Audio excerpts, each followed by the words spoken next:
Recording. So welcome to our class focusing on civil and environmental engineering, or civil engineering, I should say, all of the subdisciplines under that. Today, what we're going to do is, in a few minutes here, our first speaker is going to join us. His name is Dave Campbell. And he will be talking about, what will he be talking? He'll be talking about his work in art and how he got to be working on the type of projects he does now, okay? And he's got a really interesting career path as well as really interesting work that he does. And following that up, we'll be listening to Phaedra. She'll be joining us, and she actually is a civil engineer who works on creating tunnels, which is a very interesting process. After that, we'll take a break, I think we'll take a break, and then I have a little presentation on some inspirational work that civil engineers have done, kind of over the humanity time, as well as in the different fields. And then we'll have our project. And so just as a reminder right now, for the project today, we're going to need about 100 or more pennies, some paper, and I really would like to emphasize just white printer paper, is going to work the best. Not something thin, not something super thin, and not something super thick. No cardstock kind of thing.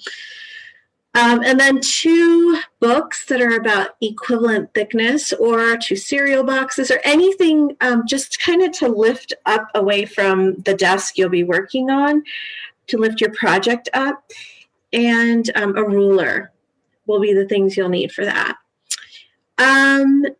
And then what else? And we'll have a follow-on assignment that's just a reflection on that, as well as an opportunity for you to reflect on the various subdisciplines of civil engineering and how they affect you personally every day.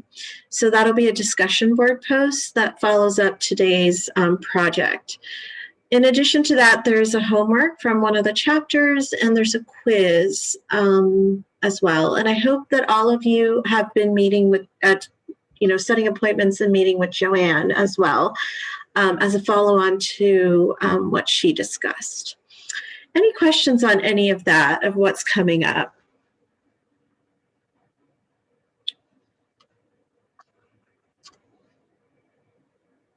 Okay, and the other thing I want to note is the presentation I'm going to give has some slides which are at the module. If you're interested in downloading them or just taking a look at them, those are there. The homework's been published, so I think we're all set to go. I know that our speaker needed to get started at 11:15, so he should be here any minute, and I will just wait for him to arrive and allow him to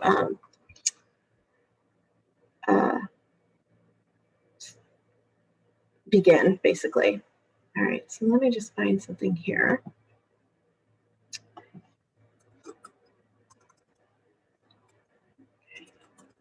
Anything anyone wants to talk about while we're waiting? Any questions?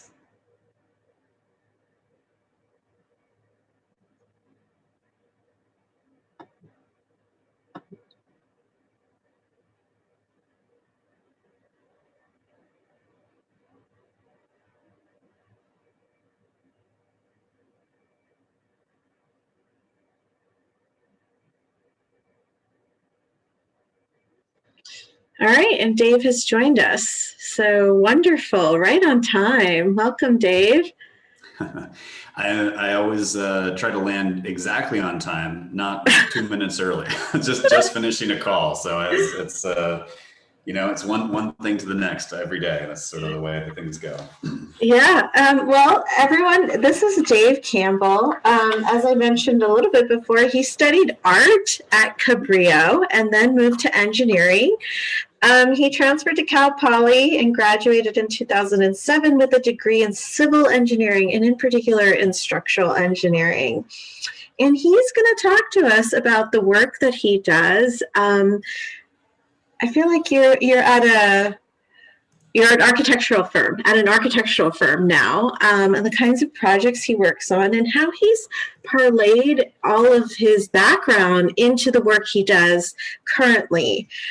So welcome, Dave. And I think you're in Hawaii, right? It's like 8:15 in the morning. That's not 9:15. It'll be in a couple of weeks when you guys go on daylight savings time. Well, we don't, right? It doesn't move over here, and so that's when it gets really early. And my standing 9 a.m. Pacific office, office call, because we've got offices in Chicago and San Francisco, and so we have a 9 a.m. Pacific time standing meeting every morning with the offices. So far that's been a little early. I'm not a super early riser by nature. I wish I was, but so it's the 7 a.m. and then in a couple of weeks it's moving to 6 a.m. and I'm like, oh, this is going to be rough. Well, or you could finish the call and go hit the waves. Yeah, there's that, right? Is that you're up early enough to kind of get out and go for a quick surf. Exactly. Well, welcome. And we have our new class of Engineering 5 students who are really excited to hear about the work you're doing. Okay, let me just share my screen here and we'll get started. So I've got a couple of projects that I'll kind of walk through just to try to explain, what my background is. And as I'm going through this, I have a tendency to sort of gab away. And so, feel free, any of you, to jump in or I don't know if you've given them specific instructions on how to interact, but But I think you can type your question. A couple options: type your question into the chat, or like Dave said, if you come across a pause, just feel free to jump in. I think those are great options. Cool. Great. So are you guys seeing my screen? There's a couple of images up of a few projects here. Yeah, we are. Okay, perfect. So as you just heard, my background is a little bit circuitous. I studied art originally, graphic design specifically, and then switched to engineering. Went through the program at Cabrillo, and then I went to Cal Poly for my undergrad and kind of finished the undergrad. Worked in a structural design firm for a couple of years. Then I worked in structural forensics for a few years, which is really just looking at how buildings fail. It's, sounds a little more romantic than it is. And then I did my master's in architecture at Berkeley. And I currently I'm a project manager for a firm that does both architecture and structural engineering. And there are a lot of firms that do this, but we're a little unique in the sense that we specifically do them together. Like we're always looking at how do we use structure to enhance and express our architecture, and then similarly, how does our architecture sort of express the structural intent of these projects? And one way to kind of think about this is that we're really interested in intuitive structures, or things that work on intuitive principles. And so to explain this, maybe as an example, I'd like you guys to consider a slice of pizza, which sounds like an odd pivot, but basically the idea with pizza is like if you just pick up the end of the pizza, like you pick up the back of the crust, if it's a good thin crust pizza, it's just going to sort of droop down, right? It's challenging to eat. And so what we do naturally is we sort of fold it a little bit, we kind of bend it, and then that allows the tip of the pizza to stay straight out. We use the same principle with paper airplanes, and there's a structural principle at work here called virtual depth. But really what this means is that effectively the pizza, when we fold it, is acting as if it's the full depth of the fold from the lowest point to the highest point, rather than just the actual physical thickness of the pizza. So we've used this at my firm. We use this principle actually all the time, and any folded plate structure, which is not super uncommon kind of structure, uses the same principle. So this is one of the projects that was on that intro slide. This is actually a stair in a San Francisco Victorian house. And basically what the principle is here, so this is all eighth, it's actually a little less than eighth. It's, yeah, it's not quite 16th inch, but a little thinner than 1/8 inch steel. So very, very thin steel, and it's all perforated, which is why you can kind of partially see through here. And so that alone, if you stand on it, super flexible, right? It's just going to kind of bend and buckle and even dent under a person's weight. But when you start to fold those things, you get substantial stiffness out of this. And so we can make a 2-story high stair out of conceptually a single folded plate, folded piece of steel. And that's what you see is on the right is this diagram of, conceptually, the whole thing is basically made out of one piece, and then we just fold it into this 3-dimensional structure. And the reason why this was so important, not just because it's awesome, but also because, like, with these Victorian remodels, they're very narrow houses. And so when we were designing this, we were working to cut through the house as much as possible and really open up the space. And so there's this huge glass wall kind of behind the camera on this right image. And the last thing we wanted to do is then go put a solid staircase, right through the middle of this. All the work that we've just done would have been sort of negated by the stair. And so the use of this perforated stair allows that to not only have some life and movement through the space where we can kind of see that, that red color winding its way up through the house, but it also allows light all the way, deep into the house. And so we're looking, again, it's like a basic structural principle. How do we accomplish something spectacular in a sort of simple way? Like, it's an easy to understand way, I think. And then what are the spatial implications of this? This is really the design ethos of my firm and my work, kind of over the last 7 or 8 years.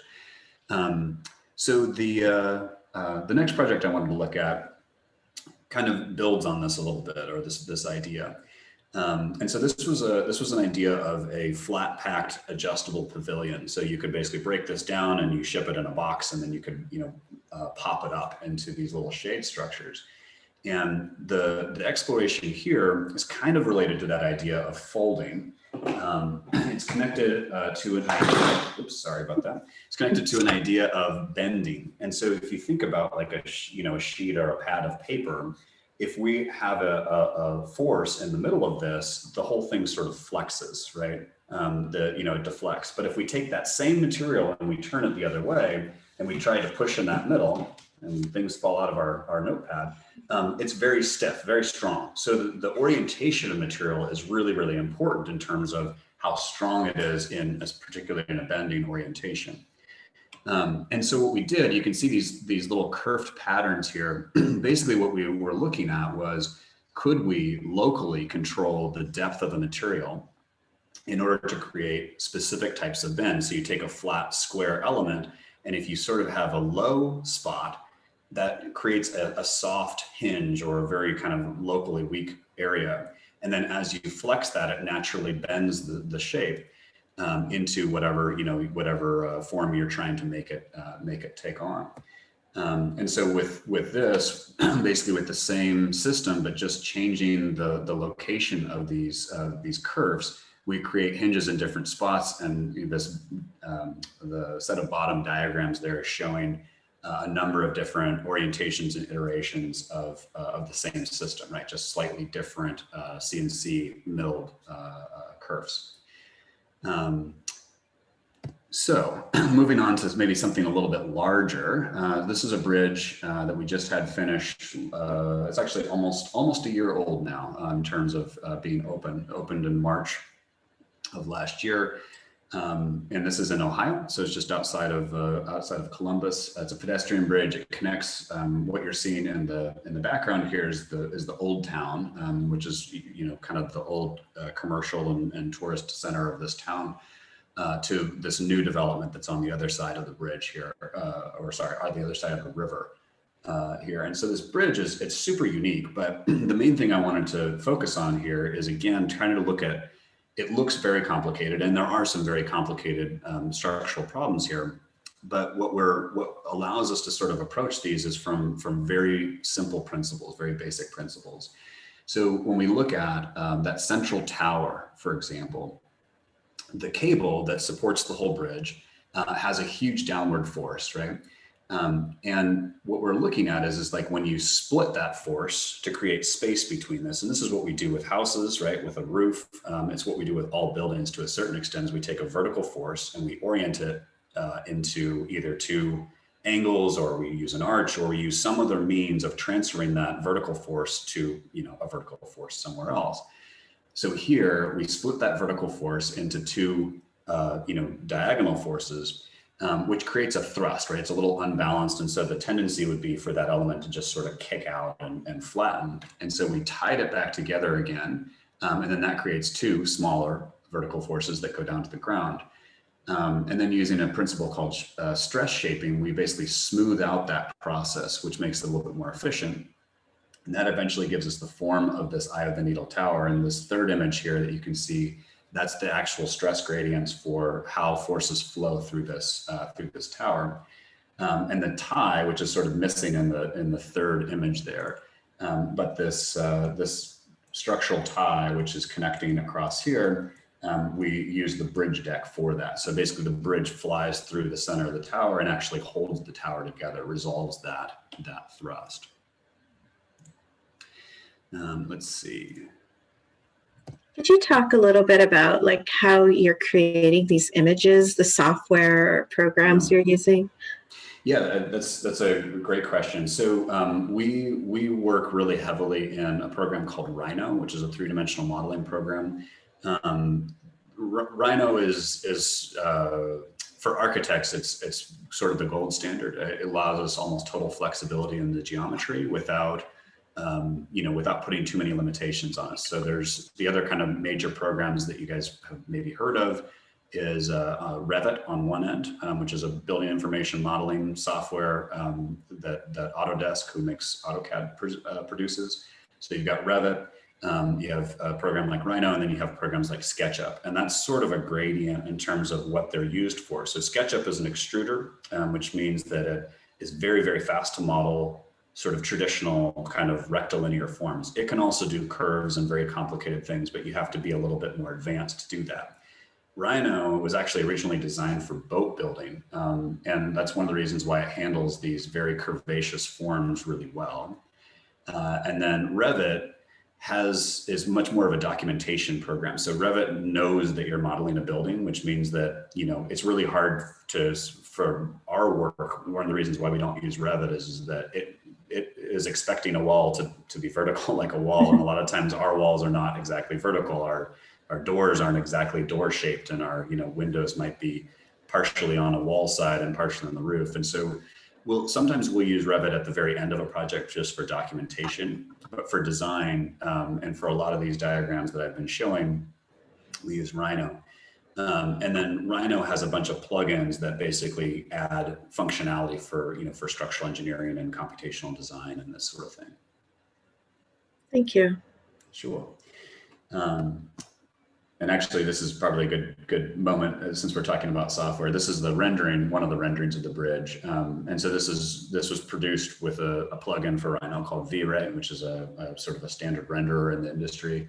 But then a whole lot of work in Photoshop as well. So when we're trying to, it's an interesting thing because it's like, we're not just making pretty pictures for the sake of making pretty pictures. We're spending $22 million to build this bridge. And one of the things that people want to know when they're spending that kind of money, whether it's the city who's actually heading it or the public that they answer to, is what are we getting for this money? And so we end up spending a lot of time and energy representing our projects in ways that people can understand. And some of that's trying to explain the structural forces and the efficiency, but a lot of times it's trying to just capture what is this space going to be like? What is the experience of being on this bridge going to be like, for example? And then these are just fun. So this is the construction sequence, basically one image every day of them constructing the tower. They actually modified some highway bridge forms with custom CNC molded foam inserts. That's how they cast the central tower. And then you can see they're pushing all the bridge sections in. they've got these little stands down below that support it temporarily, and they're moving, you know, rock around to kind of provide the working surface. There's the bridge, and then right a couple of steps back, you saw the stands disappear. So they put the cable in here, and that's not a very good color for this image. Let me try a different color. So they put the suspension cable in, and then what you basically do is you have these support points which have the bridge a little higher than where it's supposed to sit. It's basically jacked up on top of these. You connect all the cables, the hanger cables they're called, and then you tension them to the proper tension, and then you basically unload the jacks. And so you transfer the load from the support points slowly onto the cable structure. You try to do that very evenly, and there's a whole sort of subset of engineering, which is literally just how do you actually build these things. It's one thing to say this is how it's designed when it's finished, but there's also what's called construction sequencing or staging, where we really have to kind of go through, you know, the every step along the way and make sure that, you know, things are not going to fail as we're going along. Dave, we have a question in the chat. How much liberty do you have when designing structures like this bridge? Are there a lot of limitations? Yeah, that's a great question. The short answer is yes, there are tremendous amount of limitations for anything that you do. And in many ways, the larger the scale, the more, well, maybe a better way to say it is that's not exactly accurate. So with things that are in the public eye, let's say this is, my firm sort of specializes in civic projects. So even though we do a lot of private work as well, a lot of the stuff that we really pour our time and energy into are projects like this, bridges and parks and that sort of thing. So the public has a say in it, and then there's also the actual owner, which is usually a municipality or the city in this case. And then there are a huge number of stakeholders, various property owners, leaders within the community, who also have some degree of input or say on these projects. And so, you know, our job as the engineer is to sort of solve the problem. Our job as the architect is really to make sure that the solution is something that everybody understands, is on board with, and is excited about. And you're never going to have a project like this where, actually this one has been very surprising. I have not seen any negative feedback. Because anytime you spend money on anything, there's always somebody or some small or maybe large subset of the community that goes, that's not what we should be spending money on. And I think that's a valid argument, but you always get, when you work in the public sector, you always will be sort of struggling with this issue of, you know, how it's funded with public funds. And so the public has a say in how it's constructed. And some people just don't think that pedestrian connections are a good thing to spend money on. People don't want mass transit. Some people do. Some people want bike paths. Some people don't, right? And so as the designers, we having to negotiate these different stakeholders and try to figure out how do we get as many people on board as possible, and then always kind of in mind that you're never going to make 100% of the people happy. And if you do, you probably did something wrong. You know, you're probably sacrificing something really important. That might be a good sort of transition into this park project that we have in South Carolina. So we have a number of different pieces here. We have this observation tower, which you can see in the foreground, and then a pedestrian bridge and a visitor center and sort of concert venue and a bunch of picnic shelters and a number of other ancillary structures in this project. And this is this really, in my mind, is one of the more important projects we've done the last few years. This is Greenville, South Carolina, and this used to be a segregated park.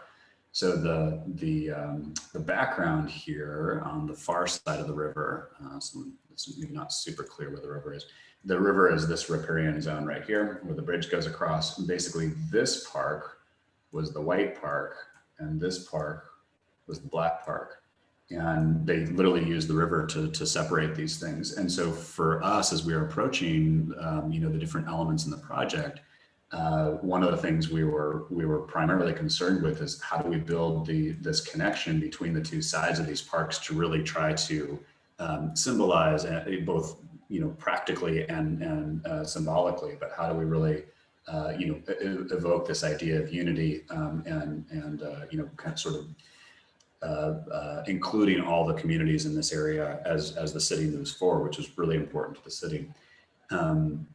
So this was one of these projects where we got a lot of positive feedback on different things that were being published as we were going through the design, and we got a lot of negative feedback too. We got a lot of reactions of, we shouldn't be spending this much money on a park. We should be spending it on whatever, right? Whatever that citizen's primary concern was.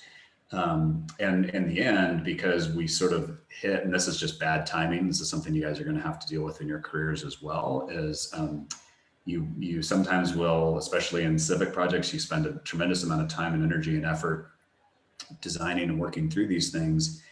And then something outside of everyone's control, like the pandemic hits and cripples the tourist industry in this city, which this park was almost entirely funded. The public portion of the funds were, which is about 60% of the overall budget for the park, was funded essentially by a bed tax and restaurant tax in the city.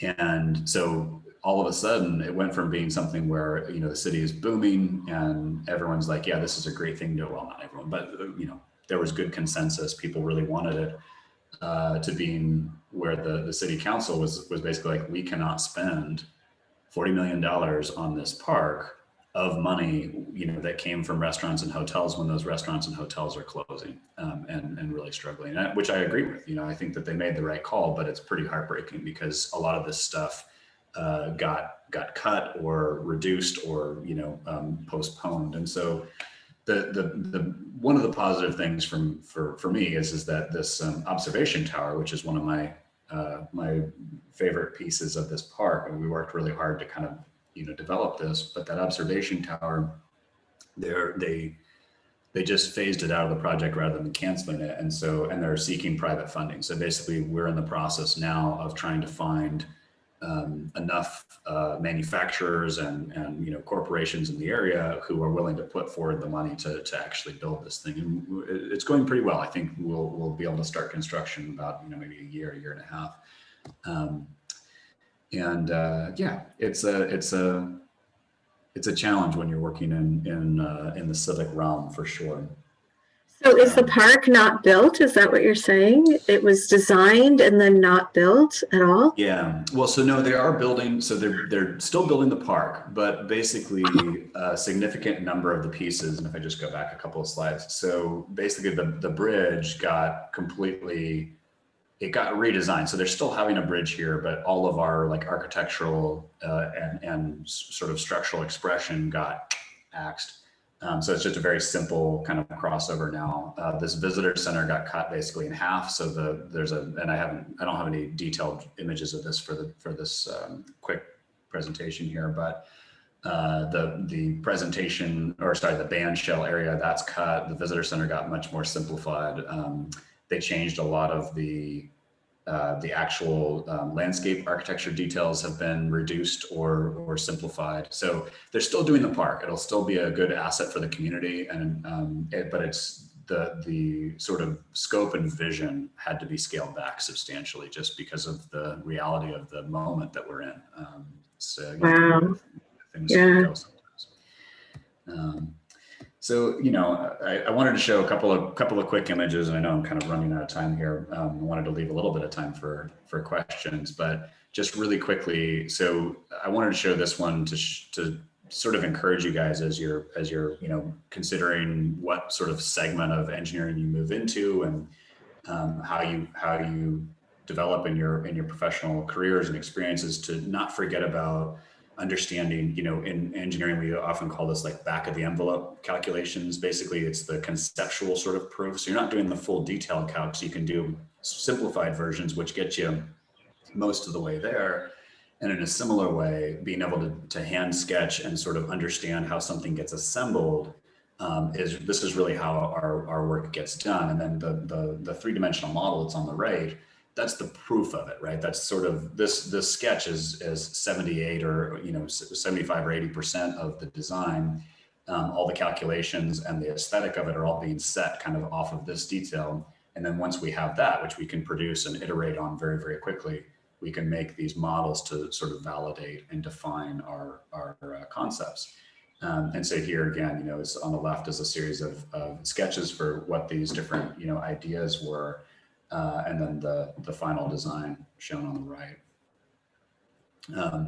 And then I'll just blow through this one because it's kind of fun. This is really the point of this. This is a concrete, kind of crazy concrete structure. And this is one of these like direct integration of structural design and architecture, where the vision for the project and the way that we modeled it, we actually had to write additional software in order to prove this.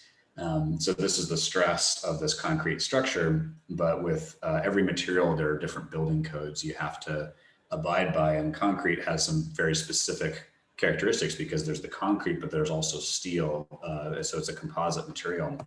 And so basically for every one of these individual elements, we're using what are called interaction diagrams to figure out exactly how much reinforcing needs to go in them.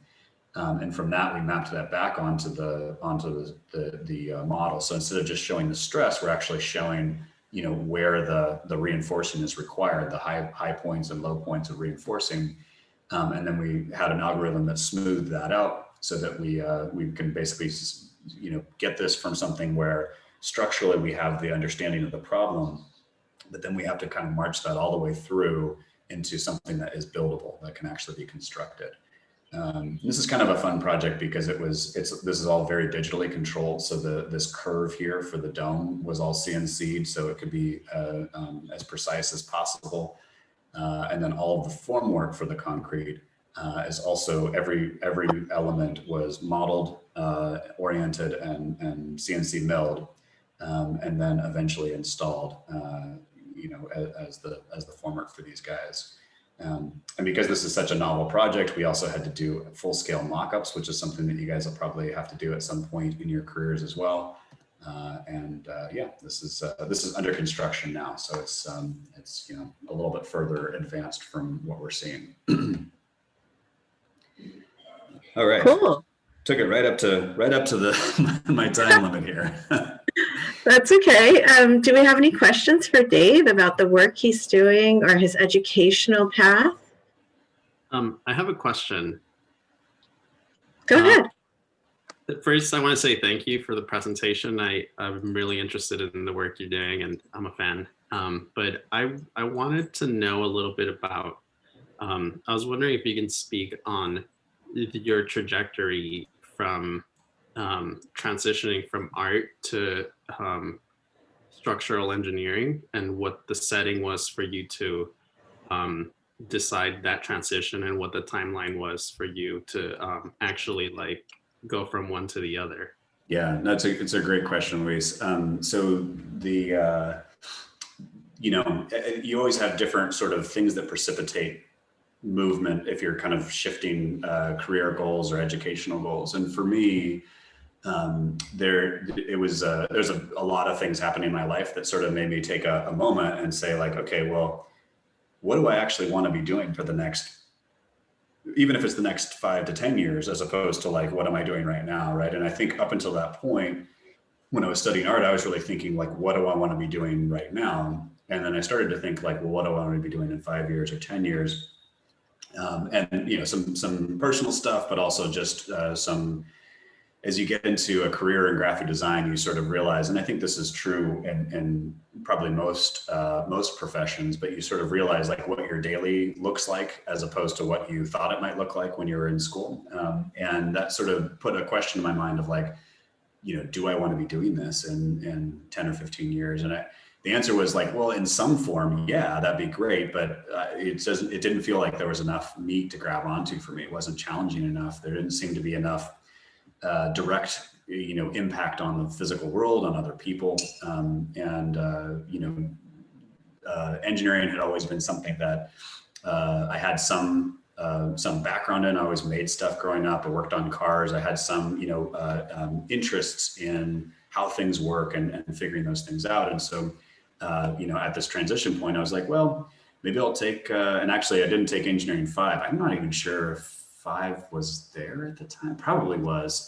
This is a while ago. So the program was a little less sophisticated than it is now.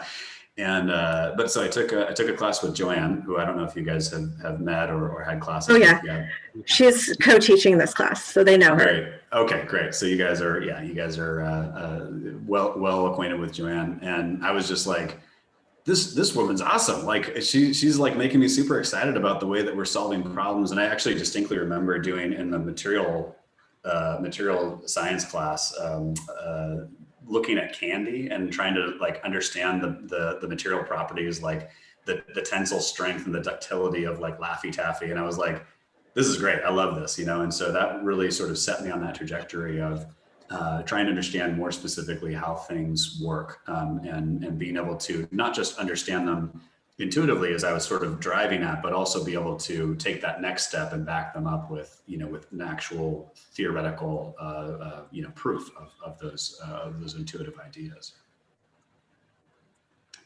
Does that answer your question? I think I sort of just rambled there a little bit. I actually studied art for 4 years, and I'm going into engineering. So, and I'm looking at architecture stuff, architectural stuff. So structural, civil, environmental stuff.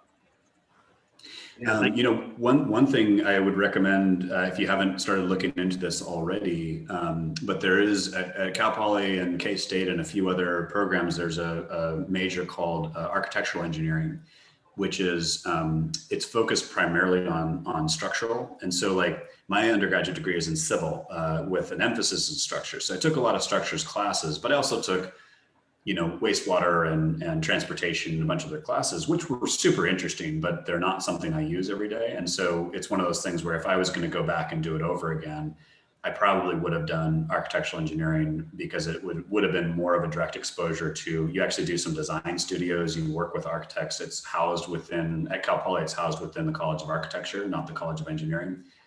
So you get really good at the above ground structures, but you're also looking at it from the perspective of the architect. So it's an engineering degree, but you have a much stronger connection with the design side. Dave, we have another question in the chat, and I know Phaedra has joined us as well. The question is how tricky is it to balance structures that can be designed versus what a construction team can build? Oh, yeah. If you ever figure out the answer to this question, please let me know.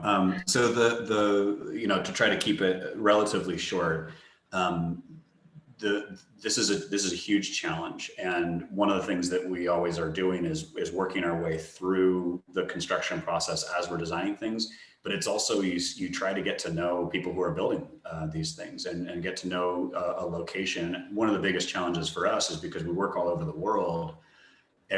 Not only every industry, but every like specific location is different. So what is totally buildable, and we have 3 fabricators who could design or who could fabricate something in San Francisco.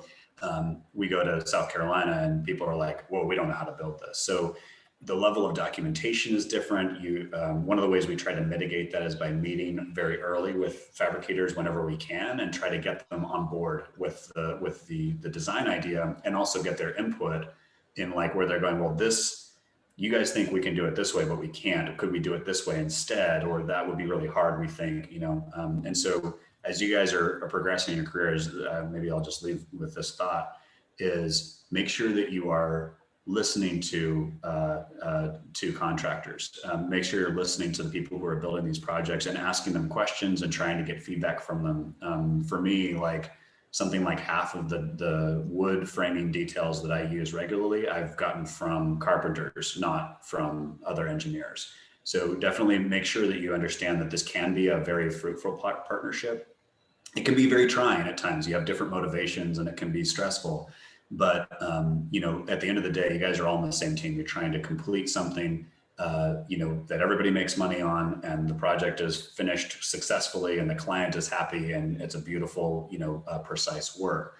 And as long as you can kind of keep that mentality, even in those meetings where you feel like you're enemies with the people who are building these things, that's something I keep coming back to and try to remind myself of, especially after these sort of frustrating days.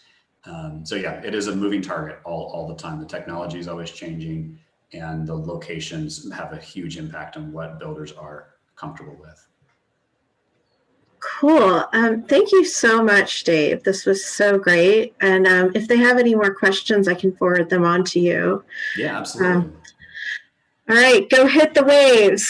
All right, thanks, guys. It was nice chatting with you. All right, thank you. Hi, Phaedra. Are you here? Yeah, I'm here. Can everyone see me okay?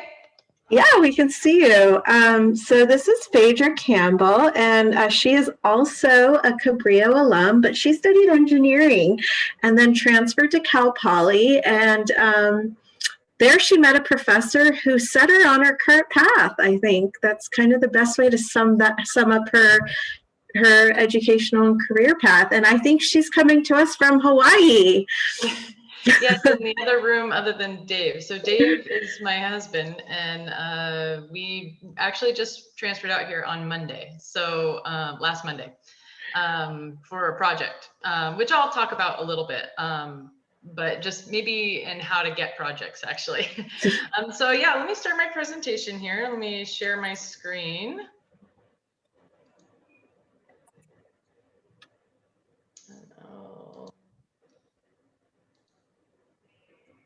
Can everyone see my screen? Not yet. Oh, not yet. I don't know. It's not shared yet.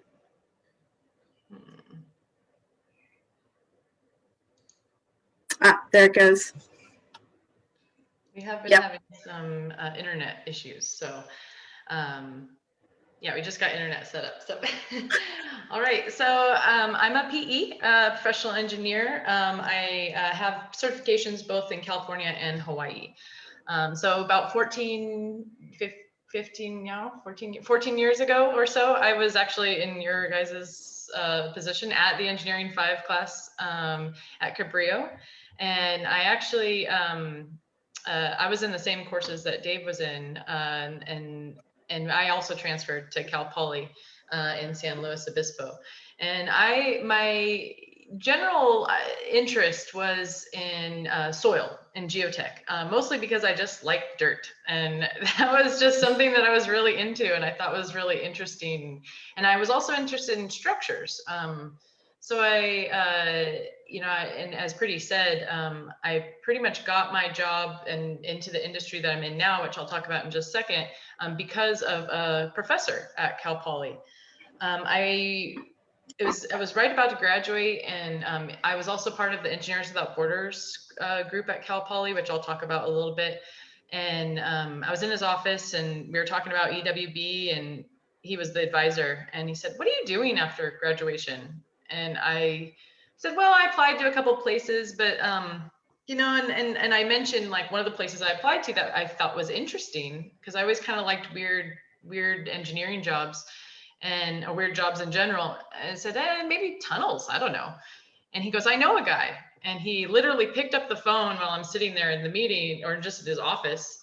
I was like, "Do I need to say anything?" And he's like, "No, just sit there." And so I was there listening to their conversation, and the guy he called was my first employer, who said, "Bring her on up." And so I moved up to Seattle, Washington, and started working in tunnels. All different types of tunnels that we've worked on now. So over 14 years working underground. Dave works above ground, I work below ground. In a lot of ways, my stuff is not barely ever in the public eye, except for road tunnels, which people, go through in light rail, trains, and also car tunnels. But that's really the only tunnel that the public actually sees. Although the public is a part of all these projects like sewer tunnels, drinking water tunnels, hydroelectric, they just don't really, they participate daily without even knowing it, especially like sewer tunnels. I mean, we use wastewater every day. And that's actually the interest that I had, is that it's kind of this like nobody knows about, nobody knows much about it, and nobody seems to care on a global level, but they actually do. We actually have so much that we integrate in terms of sewer and drinking water. And so it's really great to be part of of an engineering system that is so crucial to day-to-day life. And that's what I really like about it. I also like that it's like you never really know what you're going to run into. And that's kind of the fun and excitement about it is there's always something you're going to hit. Like in the Purple Line in LA, we've actually hit a woolly mammoth in the tar pits. So who would have guessed that we were gonna have like, you know, hit a actual fossil, a huge fossil like a woolly mammoth, which has been excavated and is going to be put in the station for the subway station. But it's just, it's all these kind of very strange, weird scenarios that we always come up with in terms of tunneling. Just a couple of pictures of tunnels that I've worked on, and if you can see my mouse, these are twin tunnels for roadway and then for subway, and then these are just for pedestrian walking paths. This is actually a water storage tunnels, and then these are cut and cover culverts. Here's some more tunnels. You'll see actually you probably have, if you've ever been up to Seattle or actually the multiple subway systems, I think BART in San Francisco, no, BART doesn't have it, but you'll see these segments. So these are actually built with a machine called tunnel boring machine, which I'll go through in just a second. This right here is a really cool mechanized shotcrete arm, and it's actually being controlled by a remote control. And so if you're really good at gaming or anything, you could say like, oh man, I can do that.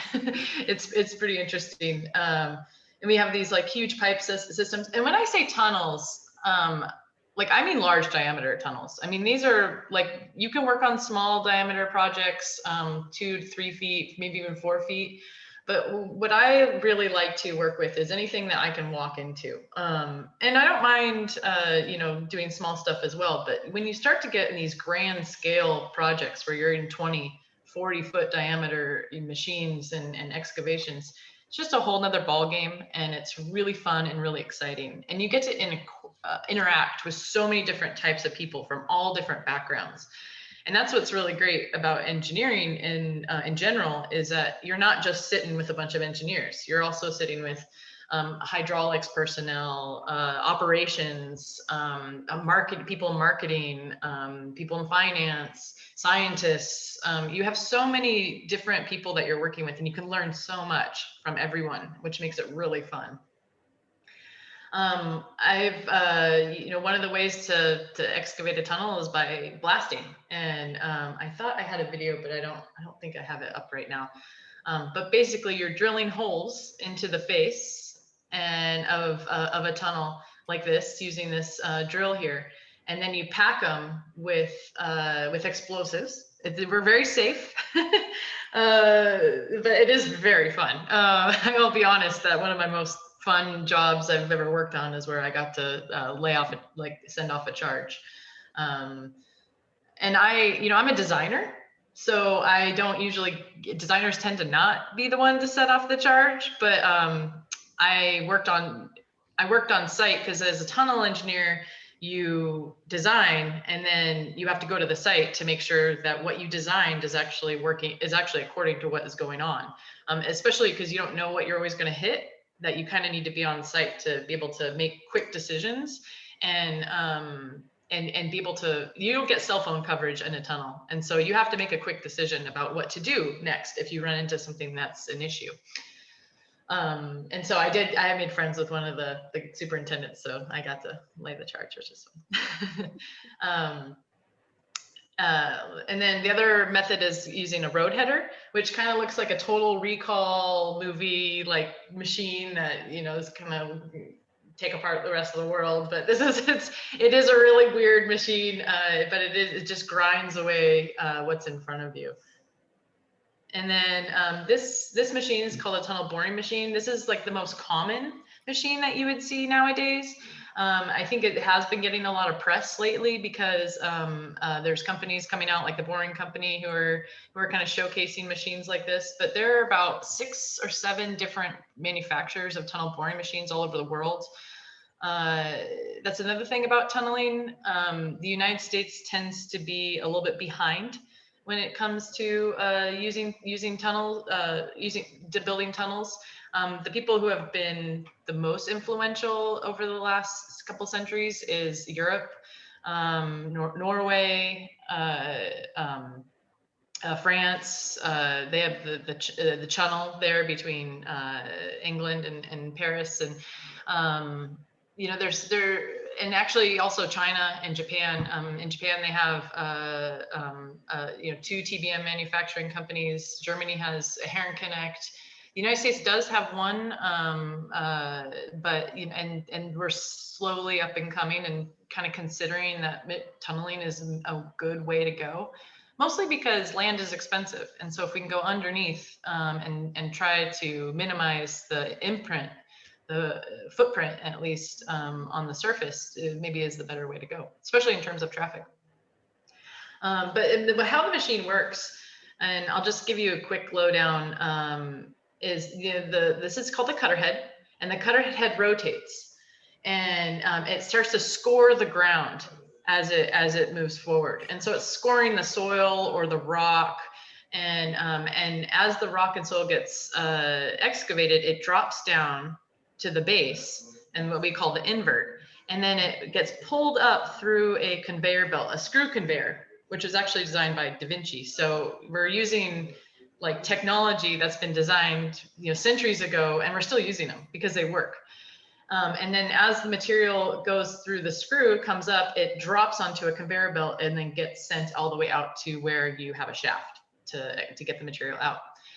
In soils, you have these things called segments that I was talking about earlier, these like concrete segments. And this actually gets built, the machine builds these and places them kind of like a puzzle. And then to move the machine forward, you have these hydraulic rams that pushes against the last piece of the segment. So it's almost like an inchworm, like picture a very slow inchworm. And it depends on how fast these things, how fast these things will go depend on the ground that you're in, how much water is above you. But on average, you could say probably like 50 to 70 feet a day in like poor ground, and up to 150 in good ground. It depends. It's very dependent. But it's really fun. And actually, I have a really great video I'll send you guys a link to that really describes how these machines work. And the great thing about these machines is, I was talking about interfacing with different engineers.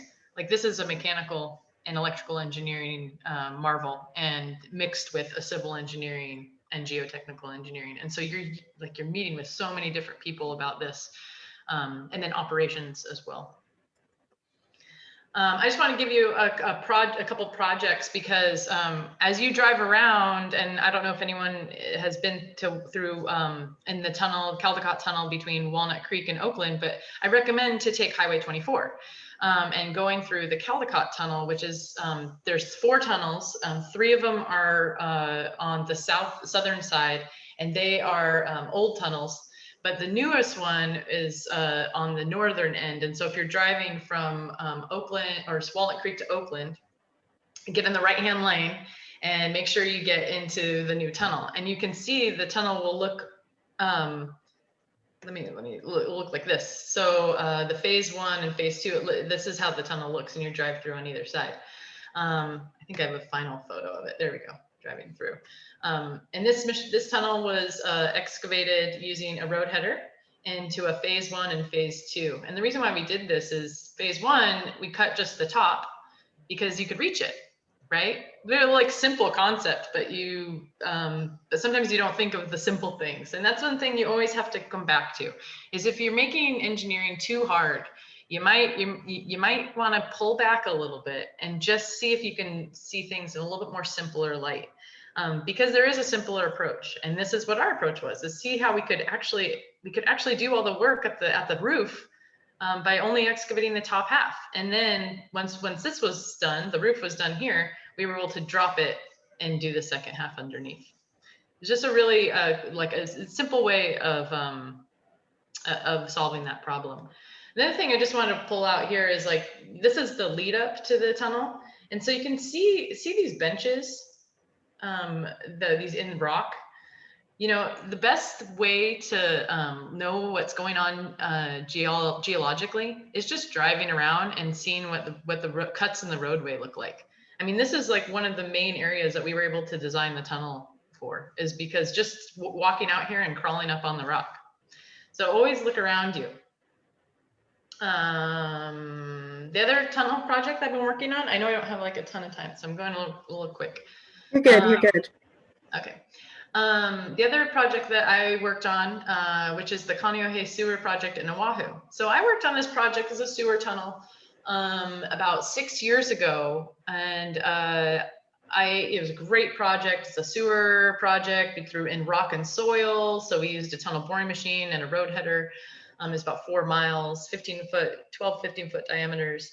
We were about 800 foot underground, and the reason why I'm here in Hawaii now is because I worked on this project, and there's a new project that's coming up, a new sewer tunnel in Waipahu, which is down here. And the city and county who owns this project just called me up and said, "Hey, we got a new project. Why don't, are you interested in working on it?" And that's actually how you get work, is you do a good job on one project and someone calls you back later. And you always want to keep good relations with owners, with clients, and always be on, try to be on good terms with other engineering companies too, because you never know who's going to be your boss at some point, or who is going to give you the next job. And this, you know, ultimately, like, we moved out here to work on this next project because I had worked and have experience on this other one. So it's always good to use your past work as launching points for future work. And if you can get a company to back you into sending you, that's even better. Definitely. You know, and I have some other things about that too. But so when we're first designing a tunnel, is you have to do a lot of drilling. And so we spent a lot of time just collecting rock cores, and it's like beautiful blue basalt. I just love this rock. And then seeing, like I said, driving around and seeing what kind of rock cuts are around here. Like, we just literally pulled off of the side of the road, started mapping this rock and using that to determine what our jointing would be down below the surface, 800 feet. I mean, there's a little bit more to it, but ultimately, like, we're just, we don't always have to drill holes. You could also, you know, check what's on the road. This is the tunnel alignment. We started in Kailua. And then it's a gravity tunnel, so there's no pump stations, and it goes underneath this mountain range, and then it ends at the Kaneohe drop shaft, and then there's outlet here that goes over to the Kaneohe Bay. This was the tunnel alignment, so that's in plan view, right? It was bird's eye view, and then if I took a cut and a cross section of that, this is what the cut and cross section would be. And so we were mapping. This is the 2 shafts, and this is where we started in Kailua, and then we drove the tunnel all the way through that mountain range, which the pink is in rock, all the way, and then this is in soft ground. So this is where we used the road header, was in soft ground, and then took out the machine at the Kaneohe side. So we first have to build the big shaft, right? This is like, we're going deep here, so you still have to do a big shaft, and this is really fun to do. And this shaft was called a slurry wall shaft. And so you pretty much build a trench, and you use bentonite to keep the sides from falling in on you. And you use these big machines called slurry wall machines, and they just grind up the material and suck it through a vacuum.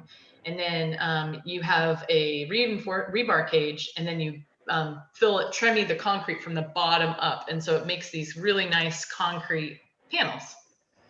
Most panels never look this good. I'll just be honest that this one actually looked really good. And then here's the machine that we had. This is a main beam machine. This doesn't have a shield around it, but because we didn't need those segments, because we're in rock. You only really need segments when you're in soil. And so, and because we didn't have segments, we couldn't use the hydraulic rams to push against you. So we used hydraulic feet to push against the sides of the tunnel in order to inch forward. So these, like, just different ways of, you know, adjusting the mechanical equipment in a machine to make it work. And so here you'd see, like, some of the joints that water comes through. Water is the worst thing for a tunnel. You know, some people say, oh, isn't rock hard to excavate? No, rock is the best, unless it's jointed with a lot of water. So sand is the hardest, but really, ultimately, you know, these joints we need to always pay attention to, which is why you drive on the side of the road and find out where the joints are. And, you know, there's a lot of perks with traveling. The joke is there's never a tunnel where you live. And so you tend to have to travel a lot, which I am okay with. I really enjoy it. That's part of the reason why I was really interested in tunneling in the first place. So if you want to travel, this might be an experience new places. This might be an opportunity that you'd be interested in. And this industry needs people. So we're always everyone, especially right now. We're like, do you have people? We need people. So if you were looking for like, oh, some security for a job and to be able to travel, it is a good opportunity. You know, just wanted to quickly go through some of the opportunities that I've had with Engineers Without Borders. There's something that I've always been interested is just being involved not only on engineering and work side, but also in my civil responsibility. And, you know, I'm really passionate about doing international and local aid work. I want to make sure you include local aid work because it's always important where you live to reach out to your local community.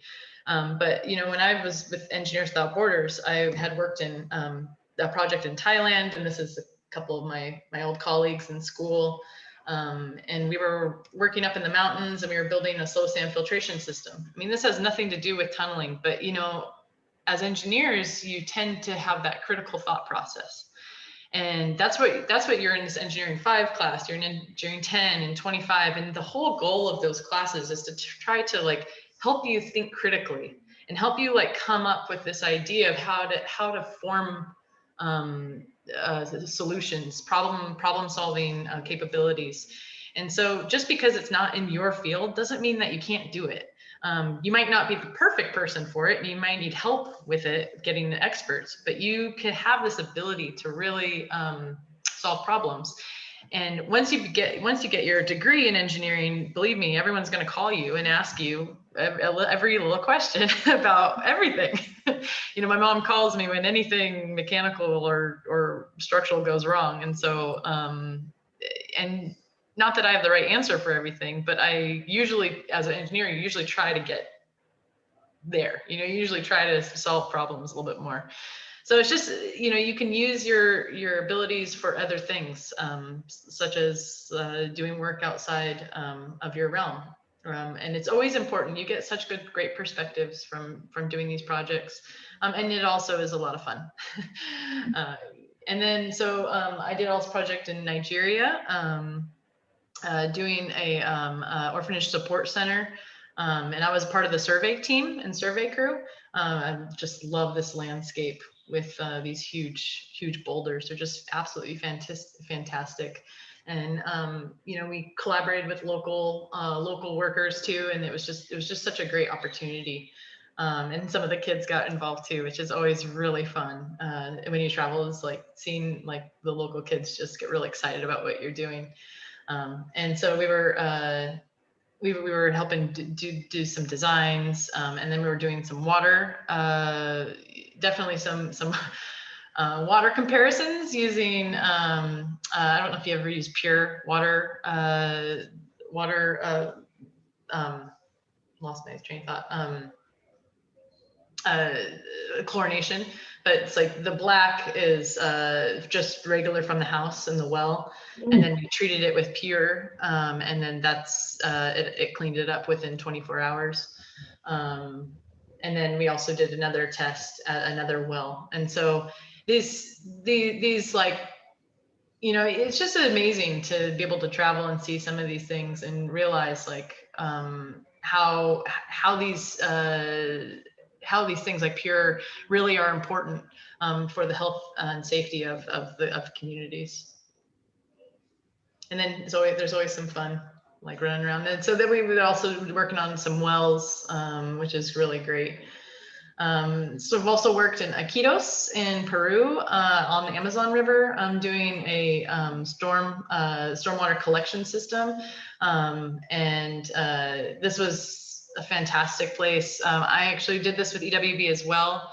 The other project that I did in Nigeria was with EMI and a different engineering outreach group.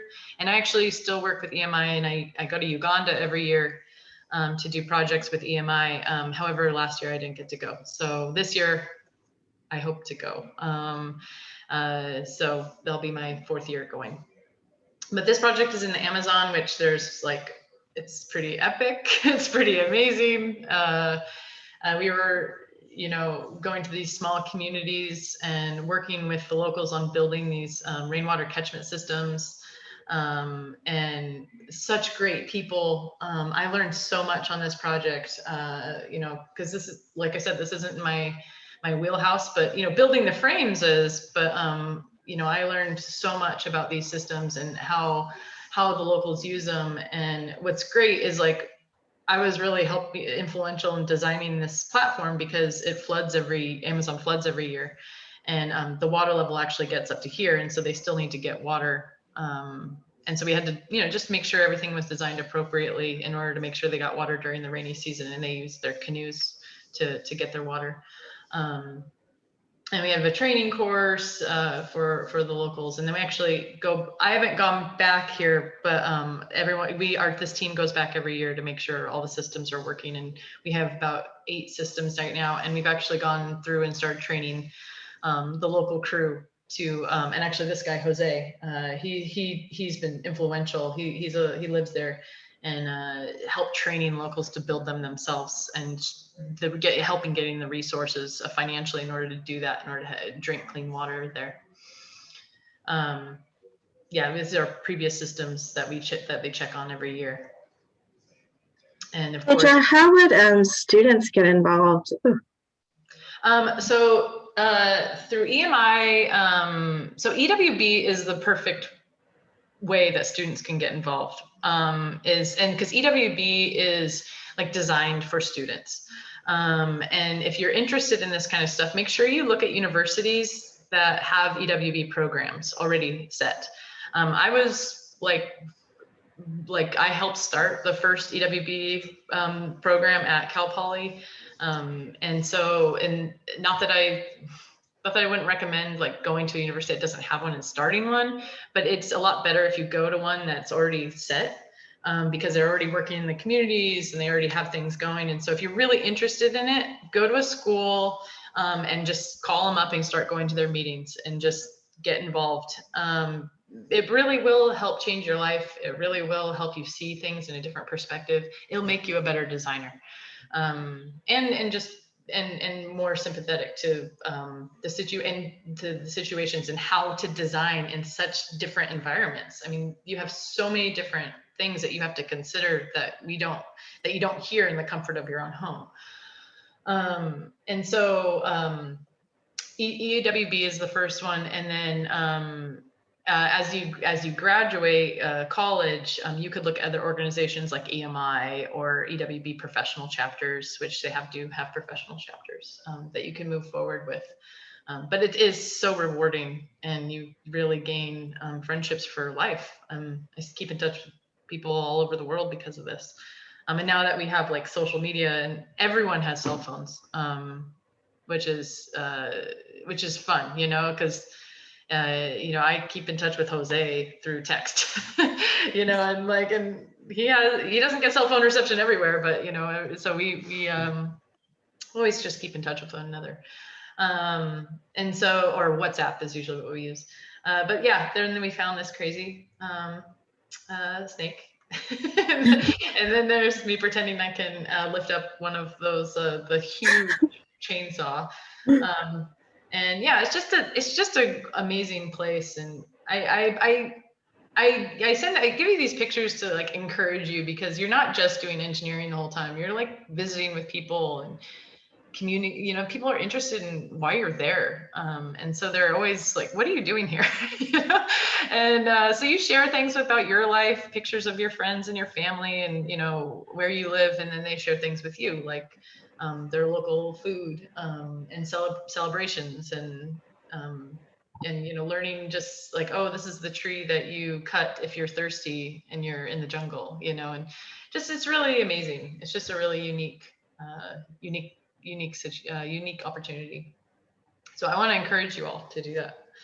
I think Cabrillo also has an engineering abroad program, right? So yeah, so I'm sorry, I was actually on one of their projects in Guatemala. So I helped lead one of the student groups to Guatemala the last year we went to Guatemala. Yeah, it's just an amazing opportunity. I recommend seeking that out as well. And that would be great because EWB is more universities, or this program is for community colleges. So that it just really gets your feet wet into it. So I would highly recommend trying to be involved in that. Yeah, great. Thank you so much, Phaedra. I want to give students an opportunity to ask you questions. Yeah, definitely. And I'll also give my contact information, and if anyone did I hear, I can probably do that. And I have the video on the heron-necked tunnel boring machine. Is that the one you're talking about? Yes. Okay, so that's published in the module now. So, okay. So we have a question. How do you hold up loose rock and dirt while making tunnels? That is a great question. You use a support, what we call a SOE, or support of excavation. And I'll show you a quick one of that. This one, this is a good one. So this is a support of excavation. So you use ribs, steel ribs, and boards to connect those ribs. And if the ground this is in rock.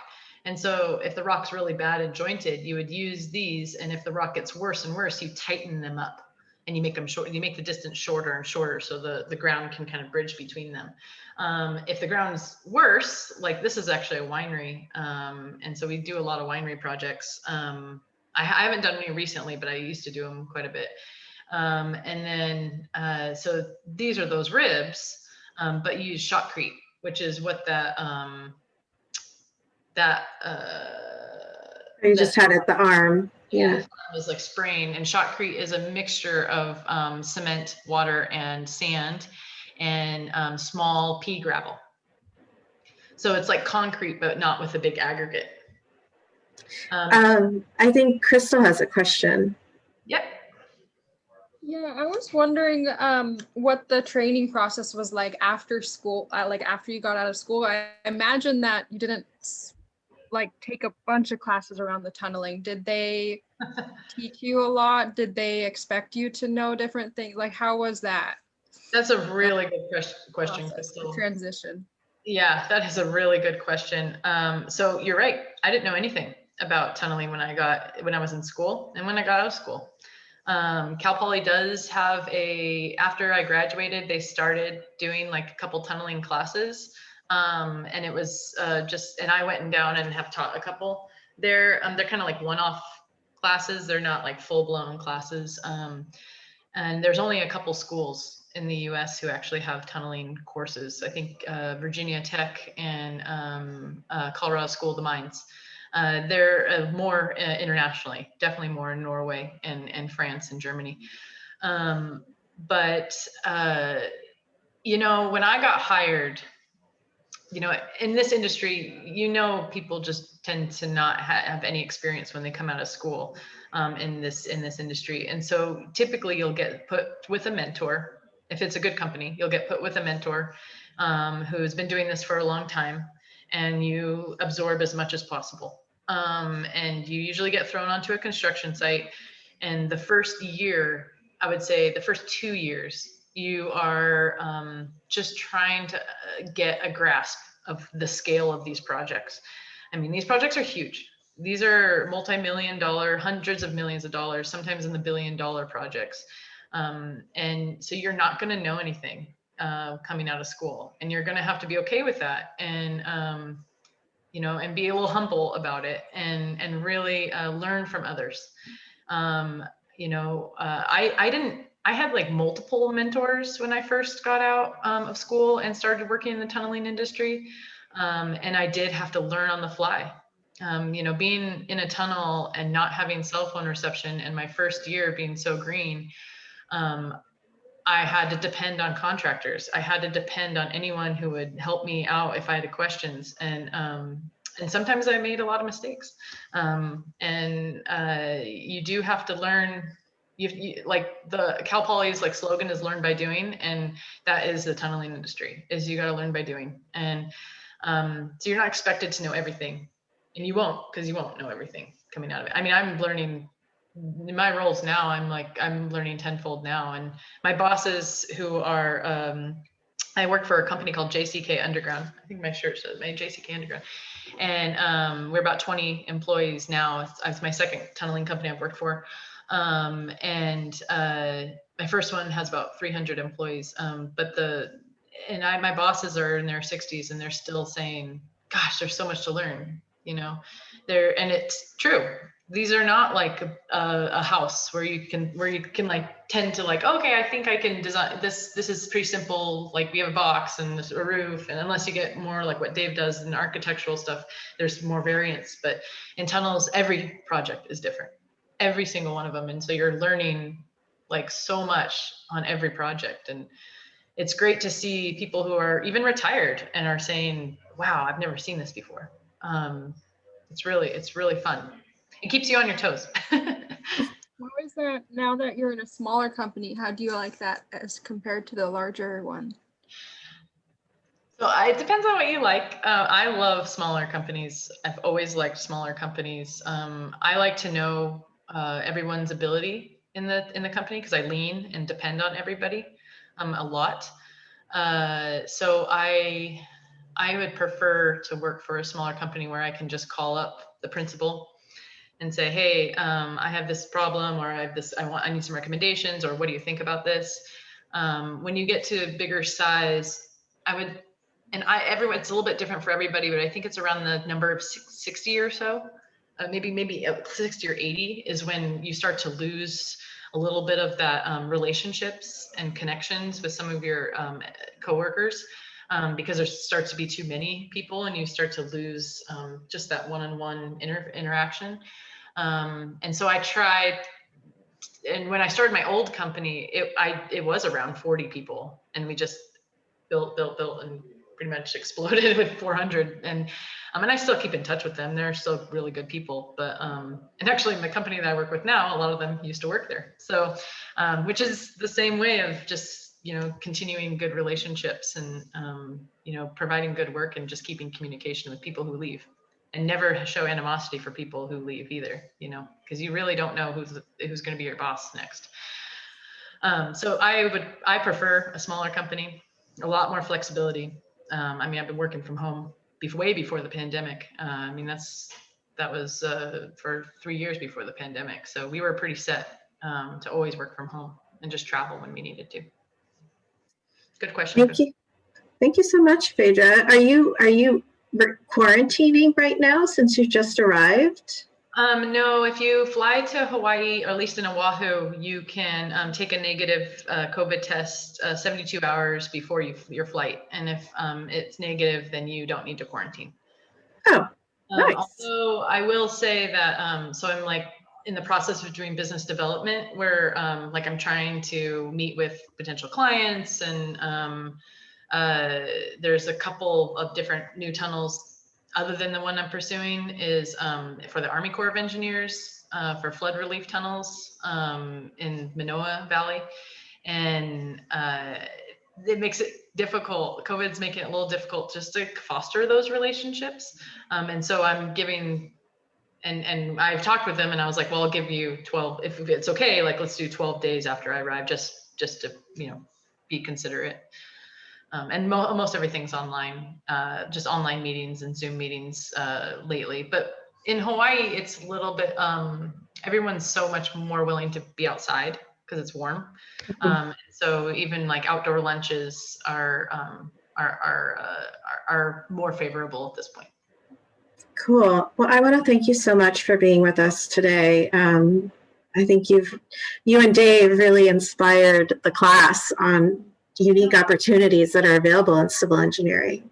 Yeah, we took like two kind of different paths. They're not very typical. And I hope that it has helped people just see that there's other things other than just the homes or small pipelines. That you can get large scale, or you can get a little small and minutia as well. So there's so many different avenues to take, and whether you take more traditional, it's all good. It's just like learning that design process and that problem solving techniques is so crucial and important.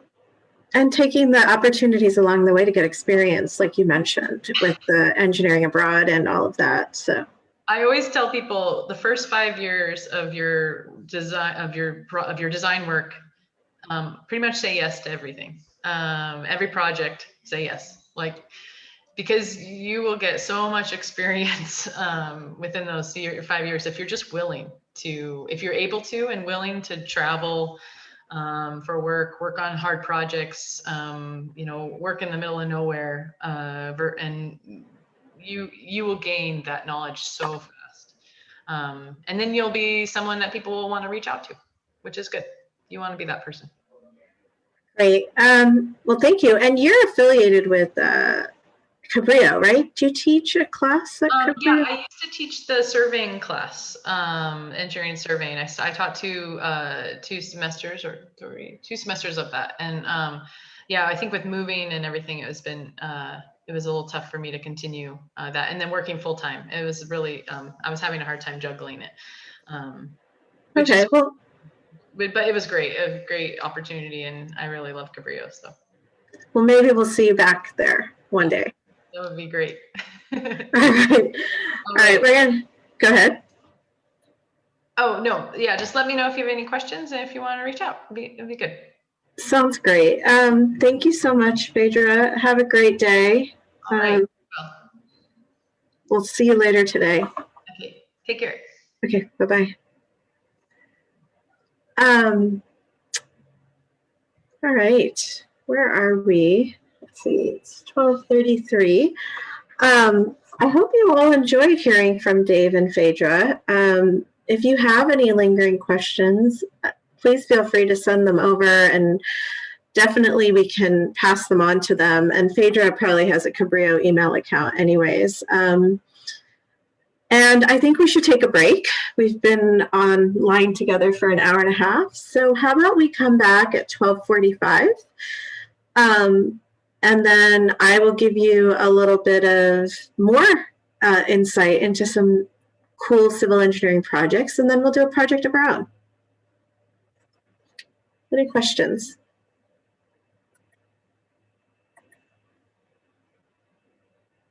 Okay. The things that we need. Oh, you want to know the things you need? It's in the announcements, but it's pennies, sheets of paper, printer paper, not folded in any way, fresh sheets of printer paper, a ruler, and 2 evenly thick books, boxes, something like. Put it in the chat. Break until 3:45. Oh, no, 12:45. Okay. See you guys soon.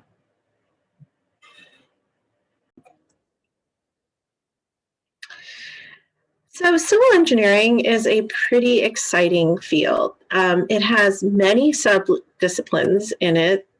The majority of, the most common of which are actually shown on this slide here. And I need to move some windows around to, all right, here we go, to share my screen. And when I'm sharing my screen, I cannot see the chat. So if you have a question, please feel free to interrupt me because I won't be able to see anything typed in the chat. So, civil engineers, we design, build, and maintain the foundation for modern society. Basically, this encompasses our roads, our bridges, our drinking water and energy systems, seaports and airports, and infrastructure for a cleaner environment. And that's just to name a few. Those things fall under structural, construction, environmental, water resources, transportation, and geotechnical.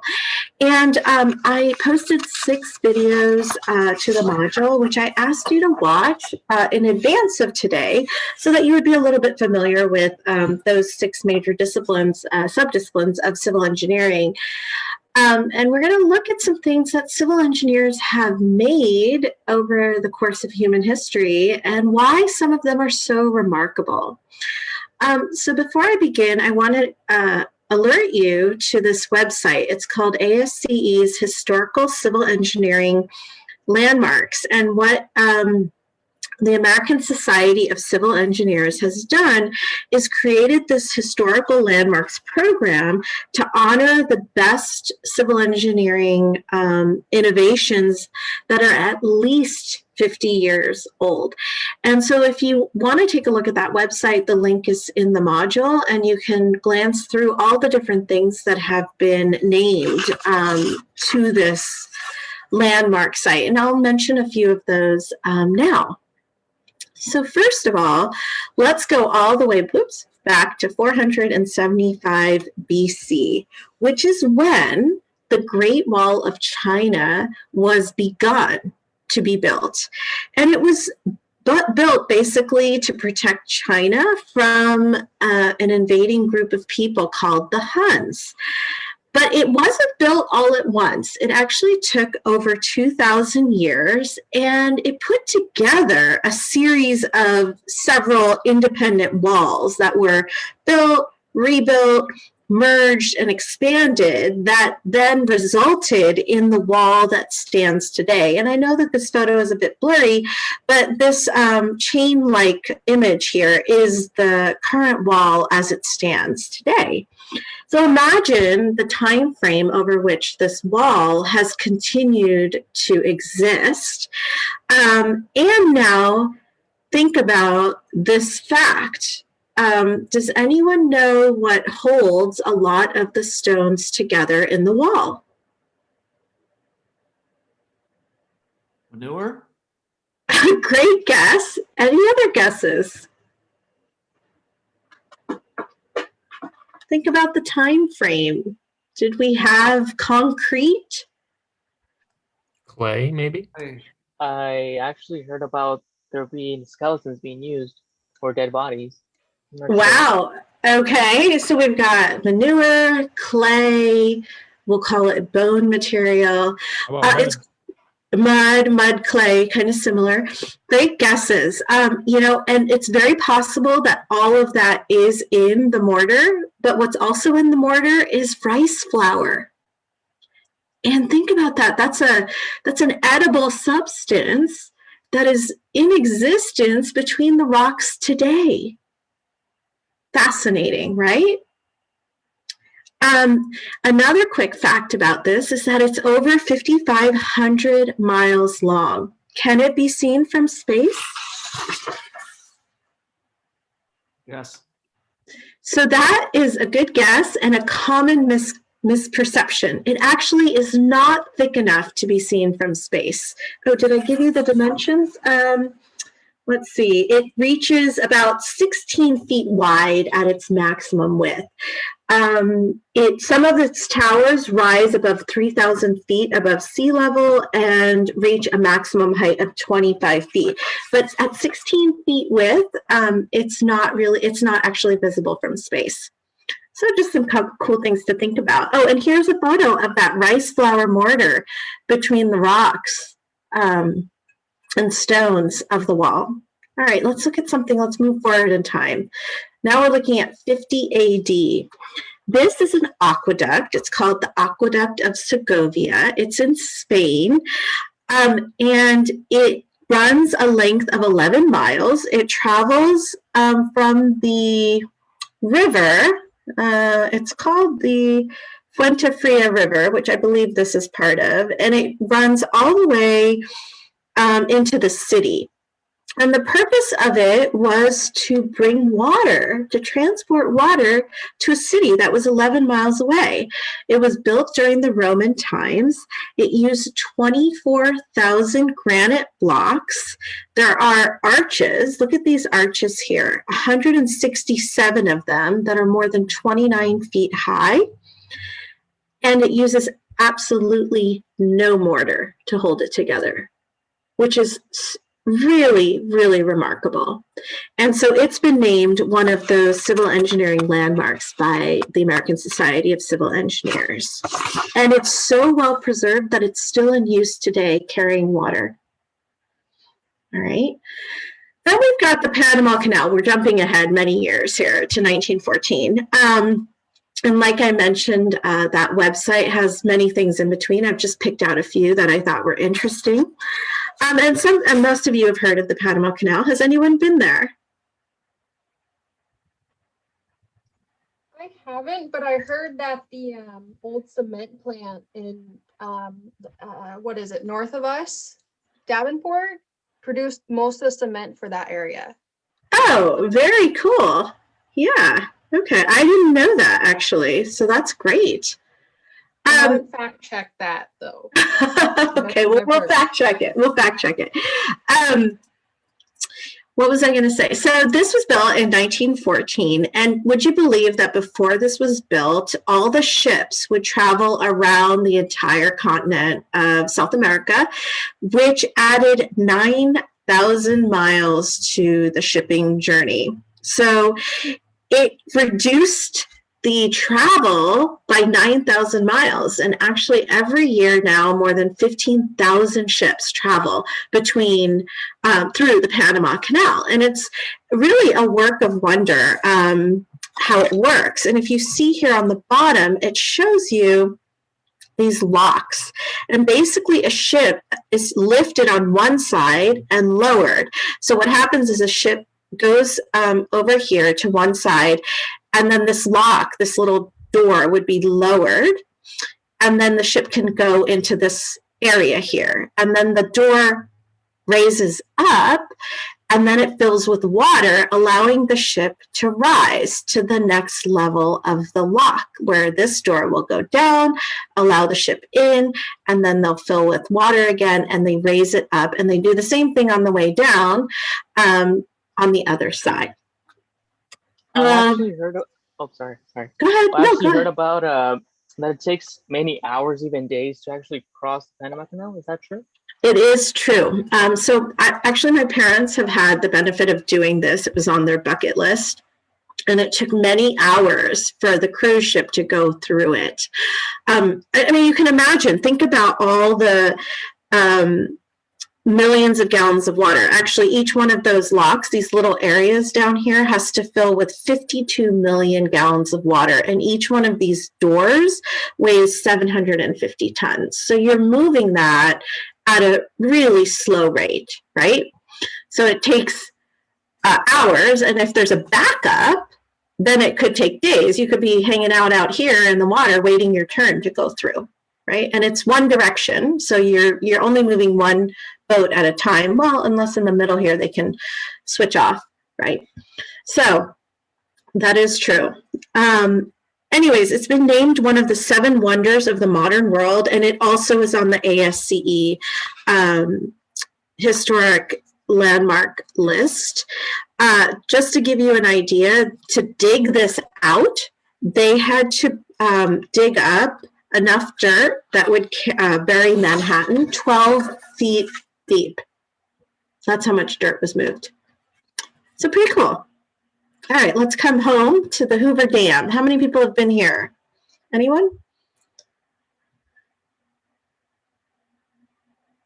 None of us, I haven't either, but it's on my list. This is actually a place where you can take a tour. Pre-COVID time, they give free tours of this dam. It actually is on the civil engineering list. It's on many lists. It's one of the 7 modern wonders of the modern world. It's on the ASCE Historic Civil Engineering Landmarks list. And it's called a Millennium Monument. So it's got 3 distinctions to it. And the reason that it's on the Millennium Monument list is that is a list of achievements that have had the greatest impact on life in the 20th century. And what's really amazing about the Hoover Dam is that it generates 4 billion kilowatts of energy every year. That's hydroelectric energy. And that supplies Nevada, Arizona, and California enough energy for 1.2 million people. It also created the largest man-made lake in the Western Hemisphere, and that is Lake Mead over here. And this map shows you where this is.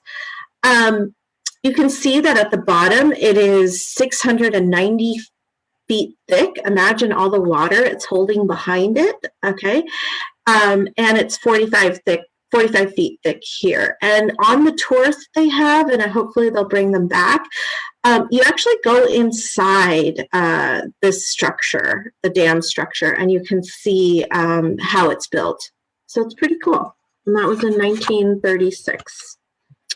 Okay.